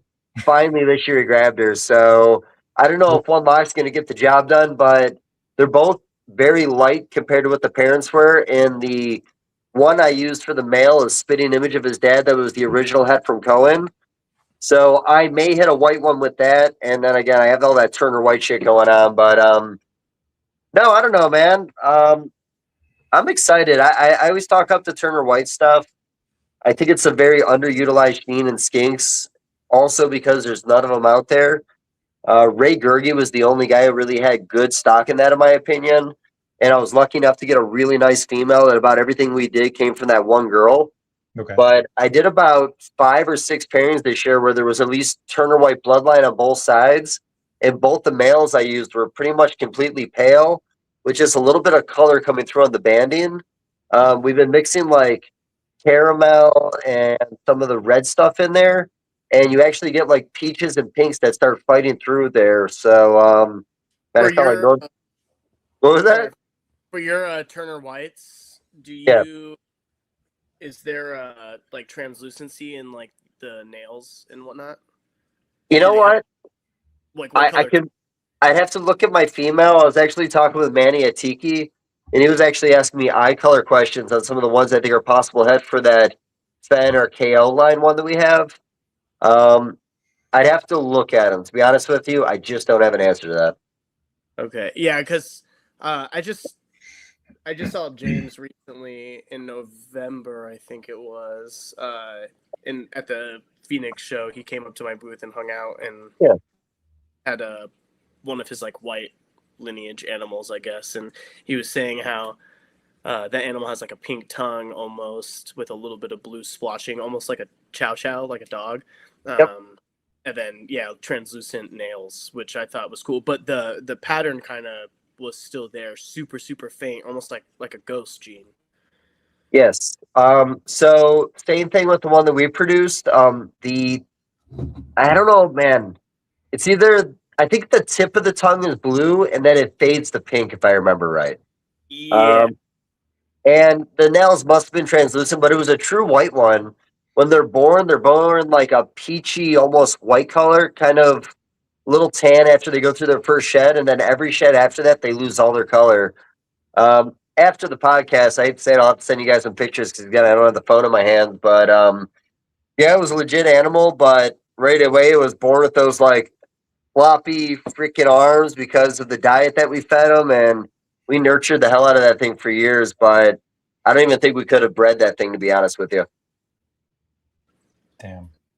What was the difference in that diet? What was changed and what went so wrong with that? Well, what it was a new product that was coming out in the industry, and he sent out some samples to some breeders. Most breeders in the industry back then bred before me, so a lot of them tested the diet on the babies. And I think I heard with that, like some of the babies almost had like doming on their head scales a little bit. So they could clearly see the growth. There was something a little bit to it. But with me having a late season, I actually fed it to my females coming out of breeding. And I think I fed it through the entire gestation, but only X amount of females. Why I would do that with such an important female, I don't know what the fuck I was thinking. But yeah, and like I said, after that male, the original one from Cohen, didn't breed for like 3 years. And I lost him in cooling 1 year. I don't know what the heck happened there. And the original female died a year afterwards. She never really recovered from that litter. And like I said, I have a son and a daughter that look like they could carry the gene, but I'll know when I get lucky enough to get them to give me another litter. Yeah. Quite tragic, buddy. 11 years ago, hitting that mutation felt really good with how hot skinks were. I bet. And then it all just fell apart. Yeah. That's how it goes in this game sometimes. I'm not in the blue tongue skink community. I mean, I keep up with like all the cool morphs and whatnot that Ron St. Pierre and Heather do, and James. I grew up around James growing up because we live in the same place. But how is like the market for them right now? Is it still, I guess, more or less like pretty down at the moment still? So my experience the last probably like 5 years, sadly, they peaked pre-COVID, and then COVID is when they kind of started having their slowdown. I bring it up on the podcast all the time that we can't export these animals anymore, and we had such a big customer base overseas that were buying them that now it's all just sales stateside, and the demand isn't there like it should be. I think the species as a whole is very under-marketed. The base, like wild type look, is like 250 for most breeders. Some might go a little lower, some will go a little higher. And then, like I said, between red, yellow, and orange lines, you could do line breeding with. The caramel, that Fen project that hopefully, we start seeing more of them pop up. On that side of things with line breeding, that stuff's not fetching what it used to. I think we paid $1,800 for a Fen white from Ray Gerge, and he had the litter on the table, and there was just one animal he knew was going to be the best, and it had the best price tag, so we grabbed it, and totally worth the money. Everything that we've done with that project is all based on that one animal. But today, if I had that same animal on the table, that might only be like a $400 to $600 animal, maybe $800 if the person understood what they were looking at. But we're not really getting a lot of new breeders in for the species. Okay. But like you said, what Heather and Ron are doing, though, with all the mutations, successfully breeding, they got a lot of double head projects. if RGI or one of these other genetic companies can dial in a shed test for sexing babies, I think it'll be a little easier for the market to invest in a $10,000 animal that actually is sexed and not a unsexed, let's hope for the best kind of deal. But we'll see. I think by the time we have babies on the ground, that the test should exist. So I don't know, man. I know she's had a lot of inquiries, but it's all been overseas. But can't get them out of the country. Yeah. And that was a while ago, right? Like 3 or 4 years now, I feel like. I want to say it's been at least 3 or 4 years. I want to say it was probably Jason out in California. I got some paperwork in from him kind of saying what was going on. I think around that time, I heard there was like Rankin's dragons being seized, leaving the country. Right. Now, bearded dragons don't seem to be touched. I don't know how they slip through the cracks, but like you can still import and export them as far as I'm aware. I would have to figure out with carpet pythons. I'm not 100% sure, but it seemed like it was a big focus on just pretty much all Chilean species. I mean, carpets, I'm pretty sure, are still flowing to and from Canada at least. Okay. Yeah, so or most, I feel like. Yeah, and whether or not you can directly go to Europe or Asia with carpets, but they're definitely going to and from Canada still. Not that long ago, I think I saw Philip with Star Python and made a post that there was something coming over here. But like I said, I haven't really followed up on that. It seems like a few of those species that are just like so prevalent in the hobby, they're like just kind of letting slip through the cracks. But yeah, with the blue tongues, they'd want to see like multiple generations of proof of being captive bred in the United States. And you know, like I said, a lot of the OGs kind of kept records on some of that stuff, but like it's been so long, and a lot of the original guys aren't really in it like they used to be. So yeah, man, it's tough. Like I said, I know there's a couple of people working on it. You know, everyone always says there's a possibility, but as of right now, we're not sending them out of the country. Yeah. Well, and we're just, I mean, for those that are watching, just talking about northerns, I don't really know about any. I mean, I feel like other skinks like shinglebacks and the easterns and whatnot, they're the same, right? Yeah, I think it's all across the board on pretty much all skink species. And like I said, I know there's some other stuff in the mix on that. I'll have to talk to William Philippek about that. He would know for sure some of the pythons that might be off limits. okay. But yeah, I used to have a lot of babies go to Hong Kong every year. And as we started building our collection bigger and bigger, it was to supply that Hong Kong buyer. So when they went cold turkey and we couldn't get them out of the country anymore, it just created a very different market stateside. Sure. And you know, I've told this story before, but like when Brian Barczyk decided he wanted to have blue tongues after visiting Joe Ball's place, he started buying like all my babies. Bill Brandt at Gourmet Rodent bought a couple hundred throughout the industry. And this buzz created within that species where they went from like 175 for a normal to like 450, and some of the stuff that said it came from lineage of Turner White or red stuff, magma, the Jep stuff we were talking about, it was going for like anywhere from $1,200 to $1,800, like I mentioned before, and it was impossible to get them. Like there was waiting lists with the breeders to get these animals, but literally overnight after like it boomed and everybody came in and had to buy them by like the 100 lot, it's just like it died off. And like I said, I think the exporting has a lot to do with that. But it used to be you'd wake up in the morning, open up Fauna, and there'd be like a blue tongue on there, male or female, $600 to $900, and like you had minutes to buy that thing. Like people were hungry to buy them at that point. It was crazy. It was a wild market. You know, I was fortunate enough to be producing a lot around that time, and to be honest with you, like a couple good years, and we pretty much spent a lot of money on new caging for them. And then we started holding back a lot. I think at our worst, we had like 250 of them. I got the collection at about 80 right now. But me and Cheryl split up, pretty much just split the group up. And yeah, 250 was way too many. I think where I'm at around 80 is probably about the group size I'd like to sustain. I don't think I'll go even one more animal. And I mean, in terms of like sales, is it mostly wholesale or is it just throughout like the states that you're doing with and whatnot? I'll honestly do a lot of wholesale this year. This past year, my numbers weren't that great, moving the collection right in the middle of when they were cooled down. So to tell you the truth, I think I only produced about 53 animals last year. This year, again, with 30 females at a 50% success rate, it's 8 to 10 babies per. So I don't know. I could do anywhere between 120 to 150 babies if I have a successful year at 50%.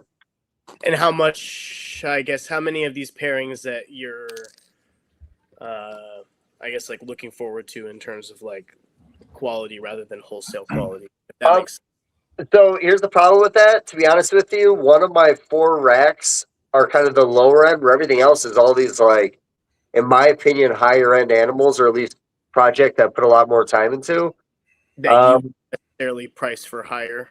It's gonna be like test the market this year. Some of the pitch black stuff, like Diana and Rebecca lineage animals, again, those used to be like $800, $1,200. I have a lot of pitch black on the table right now. I haven't been getting as much as I think I should. We might only be at like 450 on them. And next to a classic, it's just a whole nother animal.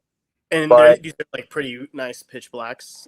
The color development on them is really unbelievable. Like I said, a lot of people put a lot of good years into it before we got our stock, and a couple of the males we got were really higher end in my opinion. So almost everything we put them with, we've seen really great looking animals. I try to do some, I guess, dumb or weird pairings every year, where I might take something from like a really dark lineage and put it with like a red, orange, or yellow, and just kind of see if like maybe something fights through a little bit. Maybe you get like the really dark blacks with some nice orange or red bars trying to fight through on the side. And there are people that are breeding Halloween almost looking type animals. KO has some lines like that also. So I think what Heather's doing is honestly going to get the attention of some higher end breeders in the hobby that want to work with an easy lizard. And with the albino project, with all the different diversity we have with the line-bred northerns, we can do so much more with the albinos in the United States than Joe Ball can do in Australia. And we've already started seeing that with some of the animals Heather's made, some of the crazy reds and pinks that have been coming through, even breeding some of the she's bred pitch black into it. And I think that is showing a lot of like higher white and yellow animals, but I'd have to get an updated picture from her. So yeah, like I said, skinks are kind of in a good spot right now because we got a really diverse palette, and I want to say at least 4, maybe 5 recessive projects. Just need to hype them up, just advertise them better as a species. Honestly, I mean, dude, I tell people all the time, bearded dragons are really cool, but the hype on them, it's just there's so much more care that like the average 8-year-old to 14-year-old or whatever can actually really endure. And I feel like blue tongue skinks and other species are just so much easier, and they don't really necessarily get the hype they deserve, or they come in waves. Like what Steven and I were talking about earlier is species that get crazy popular. Everybody wants them. They want to keep them. They want to breed them. They want to, do whatever with them, use them for educational shows. And then a couple months later or a year later or whatever, you just kind of see the downfall and nobody ever really kind of talks about them. And then you see them, for sale or rehoming everywhere. So, I always talk about like lost species or even lost mutations. Even us talking about your Parsons Guyana, like I just never see that anymore. 2 decades ago, that one ad, but other than what you showed me, what you did this year, I might have come across like one other litter, but like it fell off the radar. The T positive Argentines were like, you can go to any Ohio show and there'd be T positive Argentines on the table for a few $100s. Those disappeared and are now slowly coming back, and they're an arm and a leg if you want to own them. We lose some stuff, man. Even the Kluber projects. One of my favorite ones is the speckled, the white-sided speckled king. And for a while there, I think they all went overseas, and we lost everyone in the United States, I believe. And I want to say it's Caleb Bell brought some back in, and around, I don't know, maybe like 6-7 years ago started producing them, but really beautiful. Out of all the white-sided, it's probably my favorite white-sided project. I don't think I've ever seen that before. I can't even think of what it would look like. I'll send you another picture when we get off of here. Honestly, really stellar. The head's really beautiful because you get a good reduced pattern, but all that yellow that's underneath, all that black on the speckled king starts fighting through on the head pattern and a little bit in the body. So Really cool looking animal. That's a species that I never understood why it wasn't more popular as a pet. I mean, that's like one of the best king snakes for someone to keep as a pet. Just robust, chill, beautiful. I don't get it. Nope. Brooks Kings too, I feel like used to be pretty popular, like back in the BHB, like Snakebite Stevie days, and then they didn't really stick. But that's like a big, huge, beautiful king snake that has a crazy feeding response. Yeah. Like I said, there's trying to think of a couple other things. I always think about this kind of stuff when I'm traveling too in the car because I want to talk about it. And like, man, when it comes time to talk about it, I forget about all this shit. But I don't know. Like I said, even like some of the hybrids in the early days. I know we always talk hybrids, but you know, I'm just starting to see Chihuahua crested hybrids again. And before that, I think I saw them back in like 2003. I'm starting to see a lot more in the hybrid groups on the Python pages. People are starting to get a little weird with their parents, starting to do some goofy stuff. You know, way back in the day, Alex, you might remember, like, you go on the nerd webpage and they'd have like the wall and the retic ball and the burn ball and Angolan ball, the angry ball stuff. Rhesus Reptiles had the blood python ball cross. I think even at one point he put the bumblebee mutation into it, but like I said, man, I just enjoy it all, and some of that hybrid stuff really does it for me. We have a angry ball that Scott, he bought a collection when he first started getting into stuff. Renee's dad, and he had some like Borneo stuff, and then he had this like one random ass angry ball, and we've just always kept that in our collection because she's pretty cool. She's a bitch, and yeah, so someday we'll breed her to something, but she's cool just to have. Yeah, I have one angry ball male and a female blood ball. What do we call those, super balls or something? Yeah. And every year I put that male on that female, and then I'll back it up with like a banana ball python morph and a womal python, and every year she slugs out. You just keep trying. Yeah, I actually gave up. I put them on MORPHMARKET. I quit. I threw the towel in, man. Multi-sired, multi-hybrid, multi-morph clutch would be a crazy thing to say you've done. Sounds like Gary just have a stroke, dude. He'd freak out. Bet he would. I wonder if I could fly him in for egg cutting videos. Oh man. Yeah, I mean, I guess, you know, Dave, you might have a better perspective on this than me. I mean, these days, how popular are you seeing some of these hybrid projects being in the hobby? Niche, I feel like. I think it is a little niche, but like, I honestly think if there was a little more availability, there would be maybe a little more interest.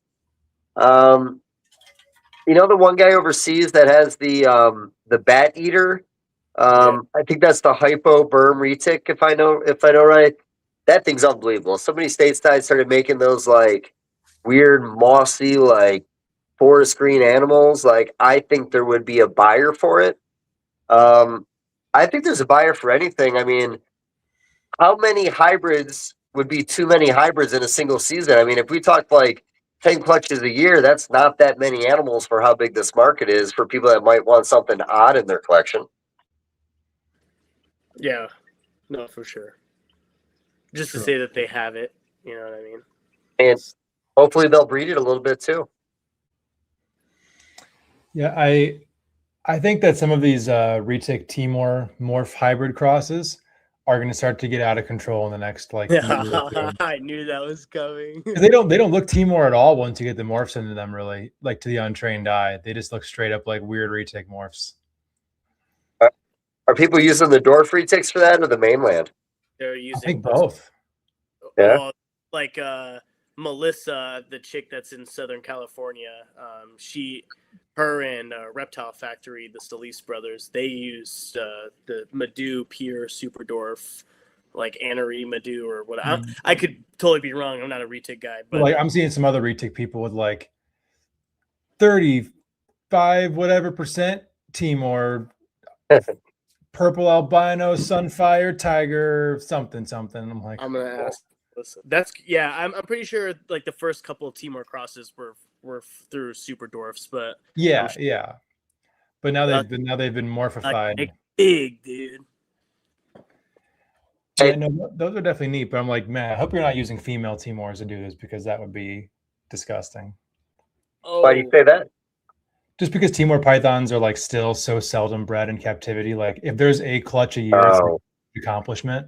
Like might as well use that like for an actual Timor clutch rather than yeah, because that's definitely one. I mean, man, if we got to the point where pure Timor pythons were gone, but you could get 12.5% Timor retic or morph hybrid, that would like be very sad to me. Yeah. I don't know. I think with Timors, it sounds a little dirty to me. All the animals I picked, there's like a million of them in the hobby, so I don't think it matters. But the Timor thing, I don't know. That might be a little bit much. Well, I had to ask Melissa because I wanted to know what exactly she used. I'm pretty sure it was with Reptile Factory's like Anery Madu or something like that. Okay. What's like one of the smallest? Yeah. Like Madu or something. I know like the like Daniel Solis and Carlos, they have like some of the smallest, nicest super dwarf localities that are around today. You know, I know that's like a controversial topic, but I'm not a retic guy. It's controversial about that. Well, that, you know, it's like super dwarf isn't really super dwarf, or like the islands can be just as big as mainlands, or you know. So Melissa just said female Kalatoa with a male Timor. Okay. Which. Yeah, fair enough. I mean, I've heard arguments about if you overfeed them, they're still going to get big, but like they're not going to get big like the mainlands, though. I'm sure the body structure looks different. Right. No, oh yeah, no, for sure. I think that anybody who's trying to say like these will max out at 4 to 5 feet, like, no, definitely not. They might breed it. I think like there's the conflation of breeding size and full grown that happens in the hobby, and I think the retic, the super dwarf market really fell victim to that. Of, you know, just because of 4-foot females on eggs, when that snake is 15 years old, that'll be 7 feet long. Like that's not, they don't stop growing when they have their first clutch. So I think that was where some of the confusion was coming from. Was there like a 100 egg clutch in one of the retic groups recently, maybe for the cow project? Did you just say 108 clutch of a mainland? Yeah, it was. I want to say it was a cow retic. I'll have to look it up. I had to take a screenshot, man, but I'm telling you right now, I want to say it was like 101 eggs or some crazy shit like that. Damn. Yeah. I Dude, know I've got a screenshot of that. That's insane. Can you imagine trying to house all of those animals? And you know these people have more than one fucking parent. You know what I mean? So then it's just like, what are you doing? Housing 260 fucking giant corn snakes, essentially, is what they are. It's like, what is happening? That's crazy, bro. I hope a lot of those eggs end up in a freezer somewhere, because God. Dude, dude, don't say that. Don't say that. I'll say it again. I'm not gonna make any jokes about that. Actually, I'm gonna leave my hands off this one. Yeah. You know, but like, I mean, we've crossed the line when Dave's even like, nah, I'm good. I know the line. There's a line at the moment, and that line you don't touch. Yeah, it's somewhere between midget and retard. Well, when you're technically retarded, you could say retarded, dude. It's fine. MJ and everybody else would agree that I'm allowed to legally say that word. Well, you know, it's funny. I thought you were saying it was okay for me to say that because I'm retarded, but I didn't realize we were both retarded. I just didn't want to be on live.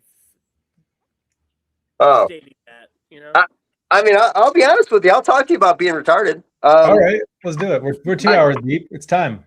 So, like, you know, when I moved from Wisconsin to Buffalo, I think I was like 9, and I was in like a Buffalo public school in the middle of the city, and I couldn't pass the spelling bee, and they put me on a short bus, and they put me in a school with like 18-year-olds that were drooling on themselves. They gave up on me. I think they left me there for about 2 years. I don't think I learned shit. And then eventually I moved out of the city to a suburb, and suddenly I could read again. Oh my God. So I just want to. I shouldn't even really be saying this, but I used to be in several schools that like primarily focus on the handicapped, and I used to be very, very, very, very afraid of people with ailments, because we used to have buddies in elementary school, and my like best friend in elementary school, he had Down syndrome, but he hated people with glasses and he hated fat people, and I was a fat Asian kid with glasses, and so he used to beat the shit out of me every single day. But they refused to change buddies because our families knew each other. His family owned like a Sea-Doo company, and my grandma owned a Chinese restaurant, and so he used to beat the shit out of me, right? And we were friends, and like we'd go on like the Sea-Doos and just get like, he'd beat the shit out of me and leave me in the middle of the Lake Havasu. So it would be really cool. And then when I got to high school, we were free roam and like had kids in the same classes as us, and so you could say I had a bit of PTSD. But now as a almost 31-year-old man in a couple days, dude, ask Steven, bro, I would give anything to have a kid with Down syndrome. Just saying. So if anybody has a kid with Down syndrome and they want to hand him over or her over, let me know. I'm open to it. I'd give my whole reptile collection for that, dude.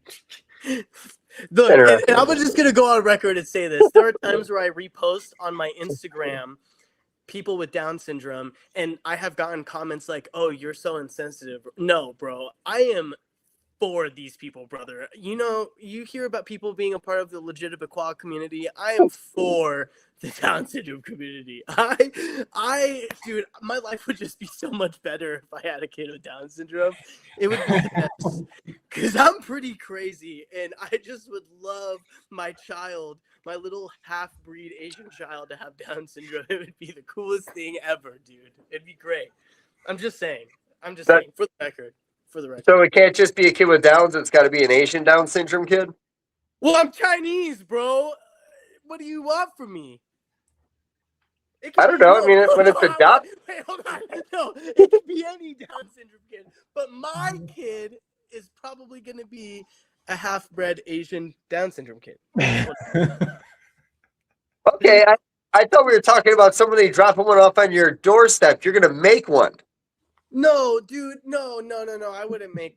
Well, if I made a child, it would probably have Down syndrome. But I like, yeah, if you dropped off a child with Down syndrome, I don't care what it would be.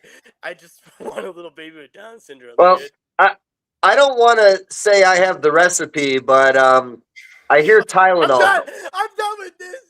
I just wanted to go on record and say that I love people with Down syndrome. I'm like in no way making fun of them. We're not making fun of them. Are you making fun of Downs kids? No, Steven was, dude. No. Steve, come on, buddy. Me? That was in private, Alex. What are you talking about?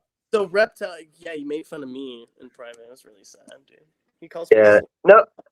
Back when I went in high school, dude, the art wing was right next to special ed, I guess, and honestly, they were the best, man. I loved having them around. They dabbed me up every time I went by them. Kind of miss them, to be honest with you. I honestly, like, when I was in school, I thought, like, maybe that would be the career choice, like, kind of work within that community, but I'm going to sound like a real piece of shit. I can't do all the drool. Hey, man, that's why I'm never going to get a Great Dane.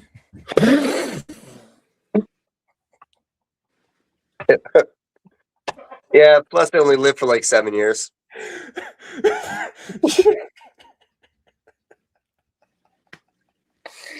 My body! All right, anyways, so I was looking at the live chat. Yeah. So, we missed some questions throughout that rant. Yeah. Okay. Retics in Puerto Rico are huge. I wouldn't know because unfortunately I'm Puerto Rican. Because you deny that part of your heritage.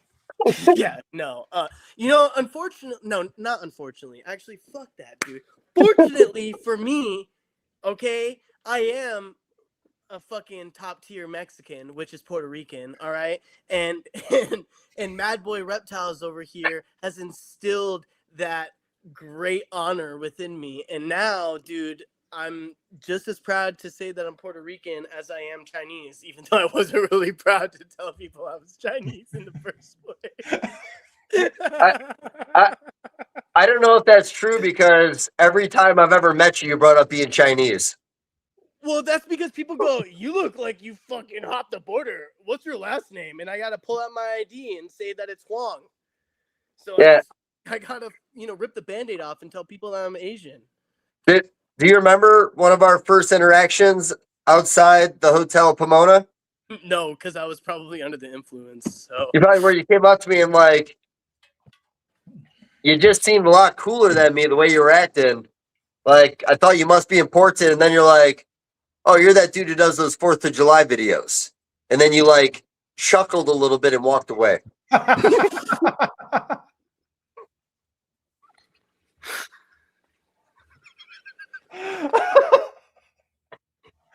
Oh my God.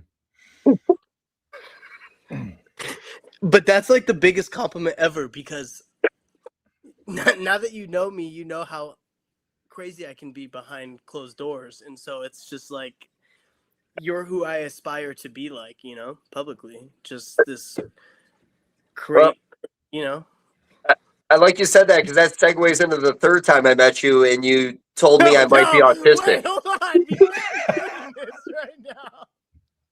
Listen, bro. I'm what you call on the spectrum, okay? I can't be held responsible for my first, second, or third meets, all right? Especially on a reptile show, because, fuck, dude, there are times where I'm just like, I gotta simmer it down, I have too much fun. That's cool. Fourth time you took me in and let me sleep in your room when I was wandering around homeless at the hotel because MJ just deserted me.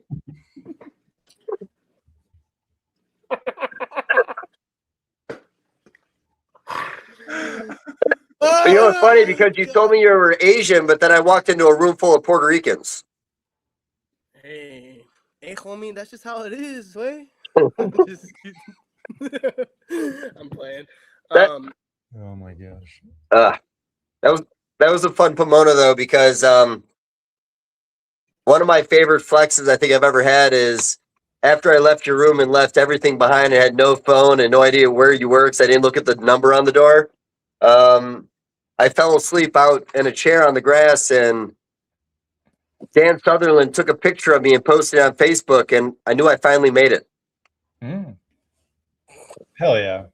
That's a pretty great moment. It's just on brand for Dave Levinson, Pretty happy. I made me feel important, honestly. It's good. Dude, you know who should be the other guest on this podcast of us three amazing, beautiful human beings? Bob fucking Applegate. I'll be honest with you. I might sit down and do something with them in like 2 or 3 days. Like in person? No, I mean like on a podcast. Sit down with them. But it sounded wrong. Kid's gonna help you with that podcast because good luck. Well, I ran into him when I saw him at July Pomona and started talking to him for a little bit. And he said he wanted to come back on and do one. And then I ghosted him for the last 9 months. So I hope he remembers.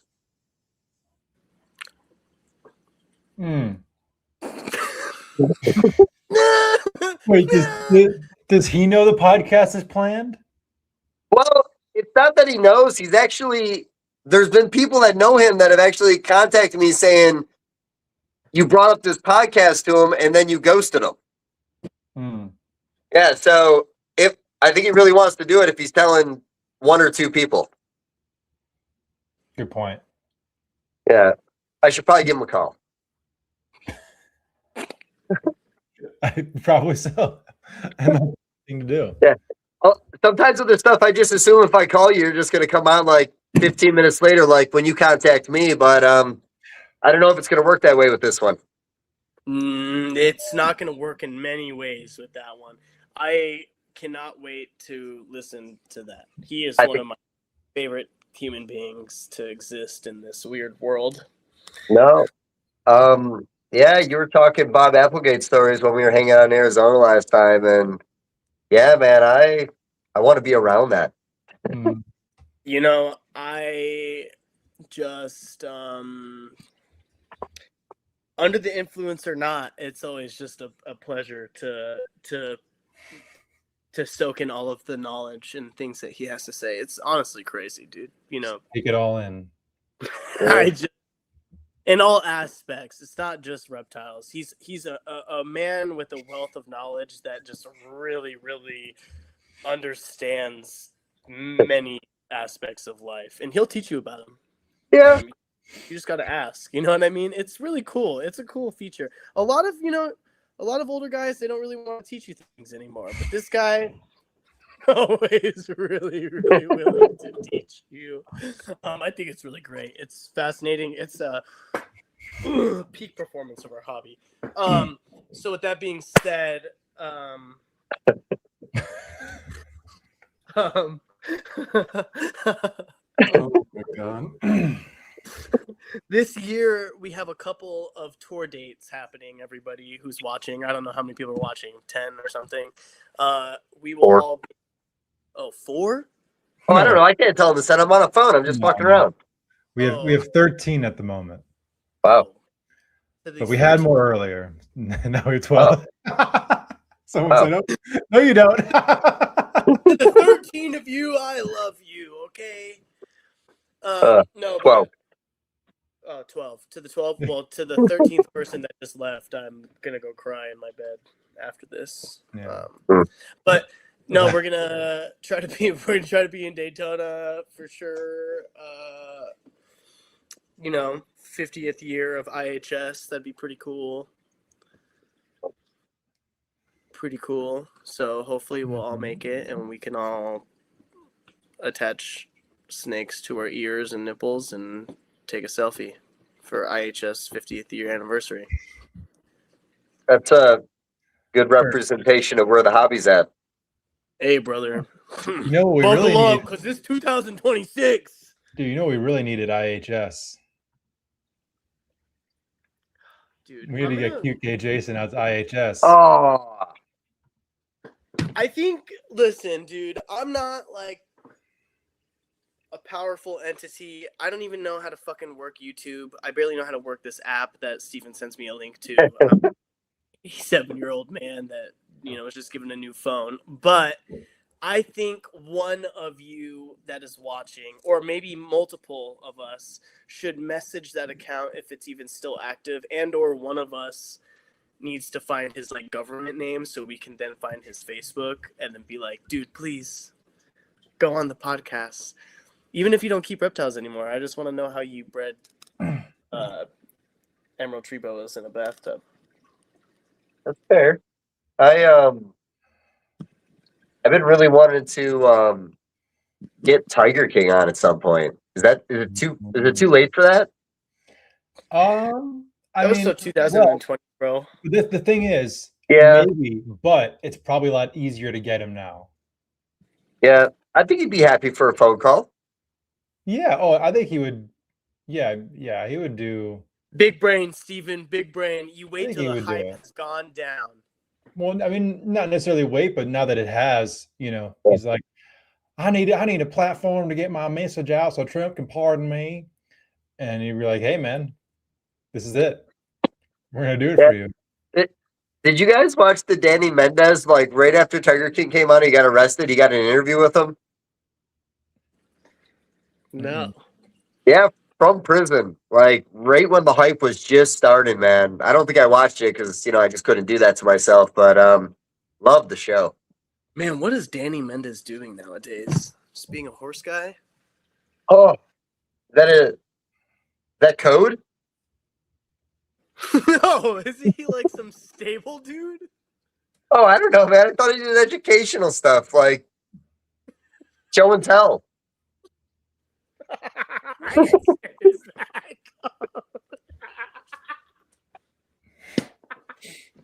I hate you. This dumbass. No, dude. I remember him being like a big part of the Corrales community, and then he kind of just vanished. a little bit. Okay. And now he's just a Facebook guy. I don't like. Is he still breeding? I don't have any of this information, man. Does somebody in the comments know? Like, I don't know. I don't know. Danny, you don't know? You don't. Well, I know what we're talking about and who we're talking about. I just couldn't tell you what he's doing. What a guy, dude. Kudos to him, whatever he's doing. You know what I mean? So yeah, IHS is happening. I am trying to get Steven on board so all three of us can play patty cake on the road to Bob's place. Be into it.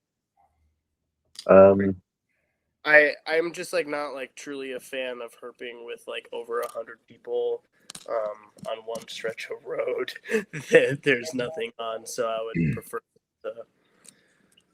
I'm surprised you're even talking about this right now. I thought I was going to keep it a secret. Oh, we're not going. I don't know. I thought we were supposed to talk about it because it's the 50th meeting and we're not that popular, dude. We can just show up and people are going to be like, who the fuck are these fucking people? No, that's fair. That's fair. Well, I'm popular. I guess you guys are, dude. I'm just Panda's fauna, dude. That's fair. I didn't say Steve. I said me. Steve goes, and we're just, no comment. We're gonna have to sit in the car. I'm trying to think how we'd have to position ourselves so one of us we put Steve in the middle so he looks even more attractive, or do we put him on the outside so we like even it out? Like, how does that work? Oh, dude, I don't know. That's why I don't walk around with him at the shows, because what a convenient excuse. Just, dude, like the pure sex appeal publicly is just unmatched. And what the fuck, dude? What am I gonna? I look like a little dwarf next to this guy. You know, it'd be a good role for you, Steve. Maybe a show related to hockey. Steve's too tall to be a hockey player, dude. He plays basketball in his head. No, I'm all right. You know, maybe season 3, man. Think about it. I guess depending on the offer, I'm always willing to hear an offer, I guess. Hey, $20 is $20, brother, but you stack them up. That's a lot of 20. I need a couple more zeros after that, but you know, hey. Okay, $200. No. Come on, man. $200 is a lot of money. You know, yeah, that is. You make a good point. All right, I'm in. Like I said, you stack up all of those 20s, you'll eventually get to 200. True. You gotta start somewhere, you know. Exactly. Show business, it's cutthroat. Exactly, dude. Cutthroat. Exactly. Everywhere you go is cutthroat. The reptile hobby, making money in other ways. You know? You think the reptile hobby's cutthroat? Yeah, dude. In certain ways, it can be. Most of the time, no. You know, the problem is I'm always living in fairy tale land, and I just assume everything's peaches and cream, buddy. I mean, same, dude. I just exist in this room and pick up shit. That's pretty much all I do. Hey, man, you know, everything is good. You have 150 ovulations going. We're fucking killing. Yeah. I hope that goes well. I'm kind of scared now that I'm talking about it. Dude, I've done so much more before. Like, I think just ball pythons 1 year alone, I think it was like 450 ovulations, and I think I had a year where it was 650. Holy shit. But, God, brother? Yeah, they all sold too, man. There's always a market. Crazy. Unlike what? The retic community or what? Hey, man, you can barter anything you want that's not a reptile for that animal. That's true. I mean, you know, you could breed all of these things, but just not sell them and then hoard them. That's also another cool thing. I like to keep a couple. How much are you guys keeping? Does it matter, like, or does it? Yeah. on any given pairing, like what are you guys keeping, or are there some pairings that you guys are not keeping anything at all?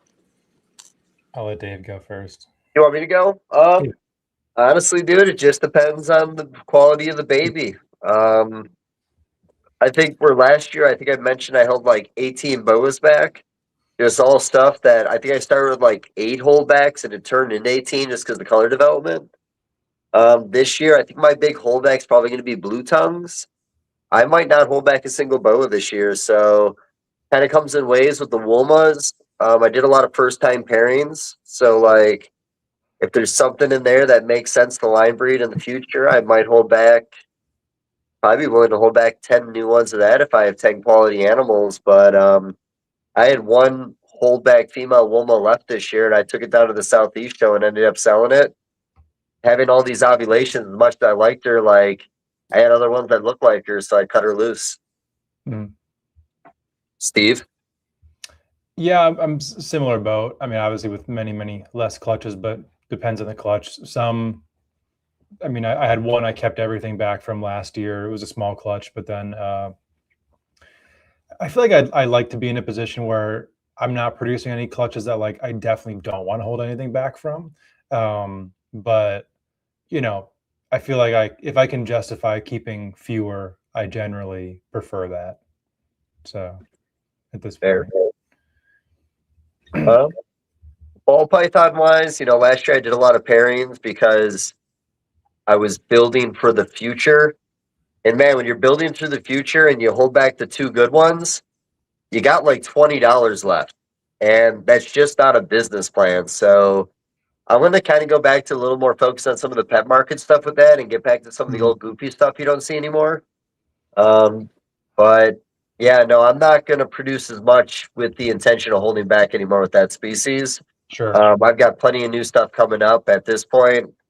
Let's just say I did 100 ball python clutches this year. I think 90 of them will be geared towards the pet market, and the rest will probably just be maybe some stuff I want to see in the future. Yeah, that makes sense. And when you're talking about pet market, it's like what more? Is it I guess like a amount of, or not amount? Is it a certain morph type, or is it just a certain price point that you're about? It's avoiding brown snakes in that species at this point. So any pairing I can do that's not going to turn out to be brown. Calico stuff, always a good thing. Bright yellows, always a good thing. White snakes, of course, always a good thing.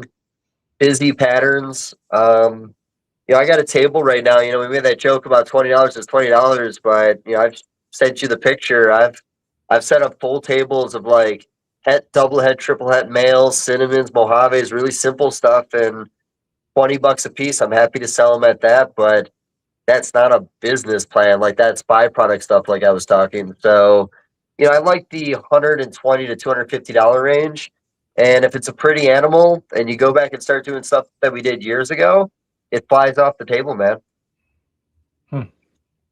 And do you think that's new keepers finding their first pet ball python, or do you think that's people just getting into it, or it's a range? It's mainly pet market with some people that may want to consider breeding but don't want to go all in. And I don't really mess around with the spider gene anymore, but I've got like 2 animals in my collection that still make a spider. One's a male, one's a female. And I do like maybe 3 clutches a year between them. They sell out immediately every single time. $200, $150. I'm not a big fan of the spiders, but if I take 3 spider combos to a show, I'm not coming home with 3 spider combos, because you'll walk the building and you just don't see some of the stuff that was just more common in the industry years ago. And the fact that, you know, the price tag is so low, you know, it's, you know, within reason for a lot of people as a pet. Yeah, makes sense. At this point, ball python breeders have almost completely abandoned spider, right? For investment projects, 100%. Some people have it floating in there, but against their will, just kind of stuck with it in certain things. Yeah, and common stuff in pets, I think they get such a bad name because of some of the ones back in the day that just would like spiral in the display case. I don't get that anymore. Even when I was still producing higher numbers of them, I may get one or two animals that were just like, you can't put that on the table.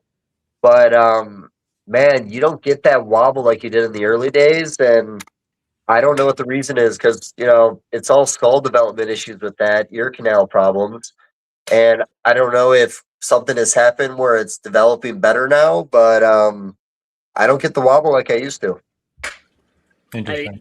I had a male spider for a really long time that dude beat the shit out of his face like a male retic during breeding season, brother. That thing was, and I was a kid at the time, so I kept that thing alive for the longest I could. But it was like, yeah, some of that stuff is really bad. And that was like my other question is, do you think people buy the spider gene because it's not commonly seen anymore, or do you think because they feel bad for it and they know, like it's like, oh, that's the spider gene. It's like the Petco bullshit. Like, oh, I need to buy this snake from Petco because they're abusing it. Like, they're not gonna go get another snake.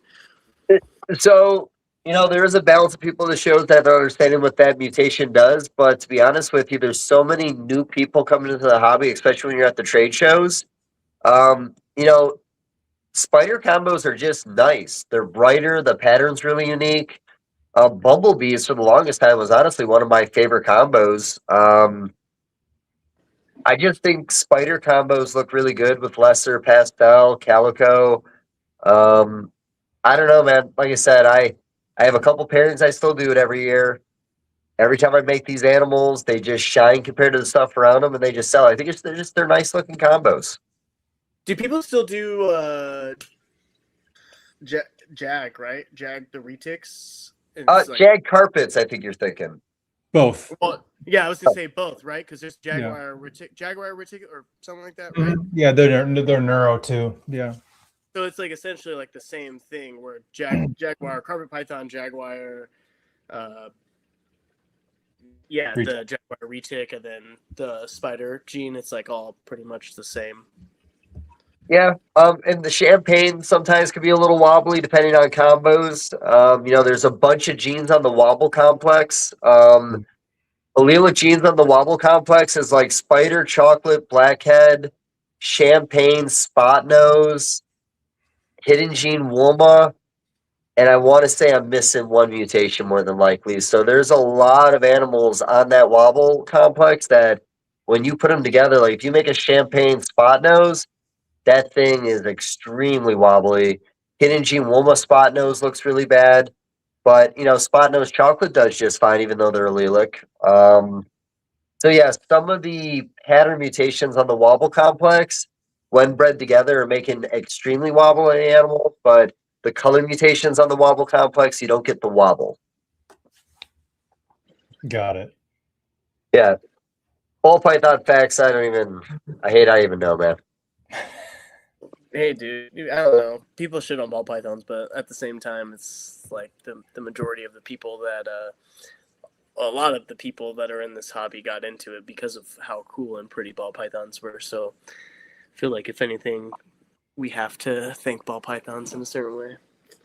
Yeah, no doubt.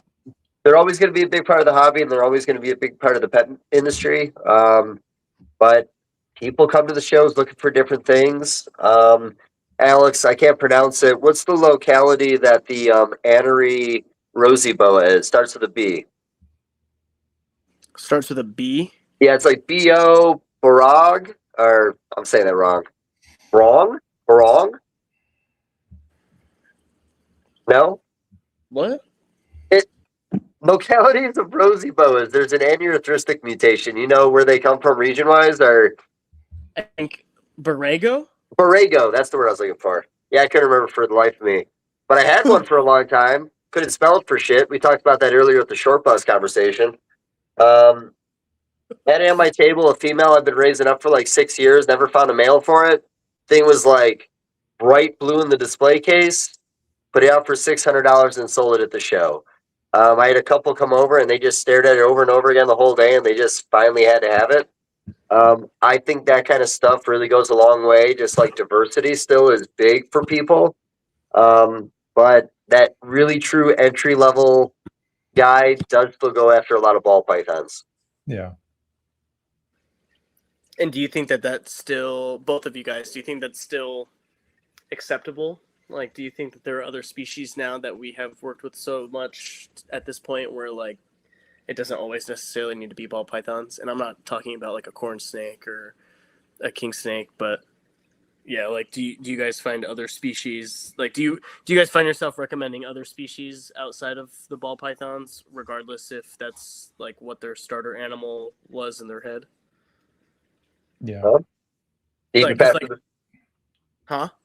Oh, well, I was going to say with that comment, though, like, it's a loaded thing because price point's number one. That's an important thing within the species. Yeah. Overall look and availability, of course, is there. But, like, also, like, one of the pets I sold this weekend was going to be a woman python. But when I took that female out, I was like, just so you know, this thing's going to be a piece of shit for at least a year. And it was raised up like a cobra, striking, almost falling out of my hand. I was kind of getting an understanding what he was getting into, but he seemed really into the fact that that animal had that kind of aggression. Now, I don't know about the scrubs as babies, but I'm sure in that sales pitch, the same thing. Like, there's probably like you trying to give someone a real understanding of what they're getting themselves into, because a lot of these animals are not good starter pets. Right. Yeah, with the scrubs in particular, it's real like case by case when it comes to babies. It's almost kind of clutch by clutch, where certain clutches will just be like super chill. Other ones will be a little bit more defensive when they're young. But as far as the pets go, I mean, I work with them, but part of the reason why is because I believe they're good pets. I like to push people towards Pituophis a lot these days for pets, especially some of the smaller ones like the Mexican pines. I just think that with how robust they are and how like active they are, they make for really good pets and kind of eliminate some of the problems that you can get with some other starters, like, balls going off of food or corns or kings needing real tiny prey when they're babies, et cetera, et cetera. So. Yeah. I agree with that. I don't know, man. Like when I think of like staple animals over the years that have been really good in the pet industry, it's been almost anything you'd see in a Petco pretty much. For the most part. But I don't know. That's like, when people ask like, what's the next ball python? I don't think there's ever a next ball python. No, definitely not. No way. No. There would at least be some indication of it at this point. Like nothing else is going to have all that morphology popping up. That's really it. Like, Yeah, it's artwork at this point for sure. Like, no, what I'm really bummed out about? The fact that no new corn snake mutations have really popped up since the palmetto. Yeah. With Trumbauer, has that kind of like patternless, right, Alex? I was about to say that. Yeah, I don't know exactly what it is or what it's The called. green patternless corn snake. It looks like almost looks like a green rat. He had that. Is it a mutation mixed with like the vanishing pattern gene? I have no idea. Man, I wish I knew. I don't know. Because you have the motley, the stripe, and the vanishing are all allelic. And, when you start mixing them together, I mean, green projects, I don't know if it'd be like the butter with maybe something else in a vanishing or maybe I don't know, motley striped combo like that. I mean, my stuff I do is pretty much all patternless, just a little bit of pattern coming down the neck. Okay. So, but yeah, that was a good point though. Like, yeah, the palmetto, I almost felt like that was like the downturn in the corn market was right. Like we had reached the pinnacle, and now everything's kind of down. Pieds are making a comeback, dude. I feel like there's a bunch of people that are messing around with the pied corns, trying to make the high expression pieds. Yeah, I think high pied-sided animals in that community are very sought after. That's something that I haven't got my hands on yet, but that's something that I've even seen the guys in Europe. I've seen them where their entire head is white, and then it picks up pattern down the back, and then you get the nice pied sides down. So I'm sure that's something we can line bred and make it even better. This is that snake that we're talking about. It's like on a post with a bunch of availability, so it's not specifically catered to the morph, but this is it, right? Well, I'm on a 15-second delay, so we're not there yet. Here, let me see if I took a picture at the show. All right, there it is. I'm not. I mean, I don't know. You said patternless. Yeah, that's what I thought too. Yeah. What a description. Yeah. Yeah. Way to make me talk out of my ass for 15 minutes about patternless projects and then show that thing off. It's just full of pattern. Dang, did I take a picture of this thing? It's an aberrant court snake, dude. Nah, man, I'm trying to find that picture because it's a pretty cool snake. I feel like he just posted it not that long ago. I feel like I've dropped the ball. This. Yeah, there it is. Yeah. We will wait for the delay to be over and for Almost. Still waiting. All Wait. right. All right, here we go. Here we go. Hey. Ooh, I kind of like that darker one. I don't know, man. That looks very patternless. And it has like I guess rosy cheeks, a white underside, and it's like lemon, like almost stenocolus looking green. Yeah. I mean, that could be butter, but I think there would have to be something else in there to give it that tint. I don't know. I guess I'll have to ask him about that. He made a post about it a while ago, but I'm pretty sure this is like around the same genetics. What's the Okati albino? Is that like a red zephyr or something? Yeah, I think so. Something like that. Dang, I can't find the post that he talked about it. He literally just recently talked about it not that long ago. So I know corn populations might not be what they used to be, but again, going back to like the last thing that was new was the palmetto. You would think something would have turned up in somebody's yard at this point, but nothing. Sure. Yeah.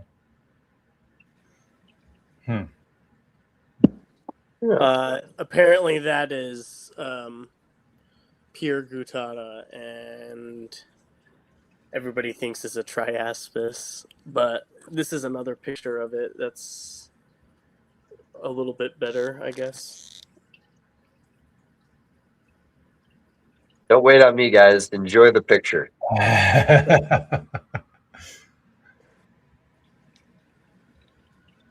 Yeah, no, that's hot, man. I'd love to work with something like that. Yeah, it's cool. It has a totally white chin, and like crazy yellow sides. I don't know. It's an interesting looking animal for sure. That was posted June of 2025, so maybe I can find like a post about it or something. But yeah, that thing is pretty cool. Yeah. You know, my favorite part about this is you're holding the picture up for like 15 seconds until I acknowledge it, and then you're putting it down like that's helping with my delay. I don't know how these things work, dude. Okay. Maybe it's delayed while I'm showing it to you, dude. It's not you, it's me.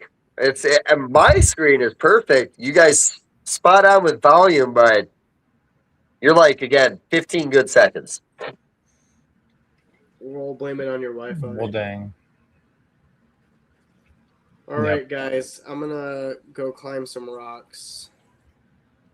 Dang. Late night rock climbing sesh, huh? Well, yeah, I have about 45 minutes, so we'll see. We'll see how that goes. I'm trying to find this thing because now I'm committed. I'm almost there. Well, while you look, Alex, tell everybody where they can find you, follow you, all that good stuff. Well, they can find me on Instagram, and they can they can find me on Instagram at Pandas Fauna. They can find me on Morph Market at Pandas Fauna, and they can find me on Facebook at Pandas Fauna or Alexander Huang. Except I probably won't add you unless I know who you are.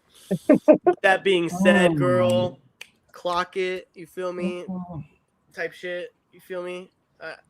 I don't know what else to say. Yeah, all the Instagrams. That's pretty much my only source. That you can find. We're almost there, dude. Oh, dang. Who is this? Sheesh. I feel so bad for Craig Trumbauer. That's literally on his on his timeline because I tagged him. You tagged him in it. That's really funny, actually. Sorry, Craig. LOL. Doing some charity work. Unicolor is what he's calling that corn snake. Interesting.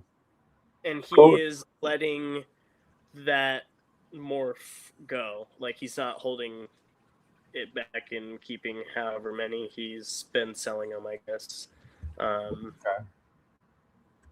That's pretty cool, dude. I think Daytona, we should probably pick some up. I'll be game. Chad Halker is set up directly across from him, so I stare at him all weekend. Oh, that's hot, dude. Yeah. I don't think he hates it. He's just looking at Craig like, yeah. Okay. Oh, that one snake that I showed you guys with all the pattern and stuff, that's along the lines of Miami Sunkissed, but they express the anery and shatter gene perfectly. So I don't really know exactly what it is. I think you just said it's an anery shattered Miami. Hey, dude, more power to you. I don't know. Corn snake morphs. He said along the lines of. So does that mean that it is the line of, or it just looks like what is on the market and he's, Okay.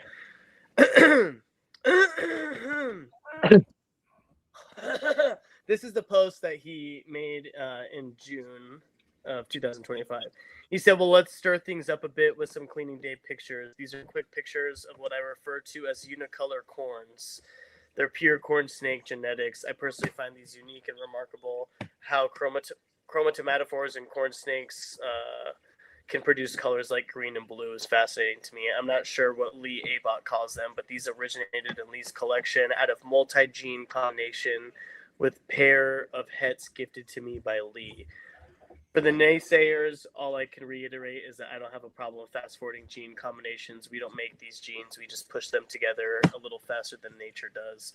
I believe Gregor Mendel would have been fascinated by all of this. He said, I am and also have been a locality-specific snakes. Also, in reality, most of what is bred is true locality is really enhanced for color and pattern over selective breeding. So he doesn't really, So it's just a bunch of different ones. This is an albino version. 1, 2, 3, 4, 5, 6, 7, 8, 9. Got it. Okay. That reminded me of that World War Z movie. I've never watched that. What? I'm not a movie guy, dude. Bad. Good movie. Yay. So Lee Abott said they're called unicorns, and Craig said no, thank you. That's so funny. Oh my god, I could just see him saying that. He's like, "Nah, I'm good." Get out of my face. Oh, that's funny. All right, well, Yeah. I have provided you guys with a wealth of knowledge and many laughs. I'm just so grateful to be here today on Trap Talk Reptile Network, and I will see you guys later. All right. Well, thank you for being here for almost 3 hours impromptu. Most appreciated. Kisses. All right. He left. Yeah, he just totally left. So, well, man, you got to be pretty tired after everything that you've had to deal with. Yeah, it's been fun. I think I woke up at like 5 a.m. Eastern time today in like Tampa, Florida. So almost got home. I'll get there tomorrow. Hell yeah. Well, I don't want to keep it too much longer. But thanks for jumping on. Definitely, we got a full episode's worth of time on here, despite being, on your schedule. So I think we still got quite the episode in here. It was good. I was like screwing around for 2 hours. Sorry I missed the first hour. All good. Well, thank you to everybody who tuned in tonight. Most appreciated, and I'll catch you all back here next week for a new episode.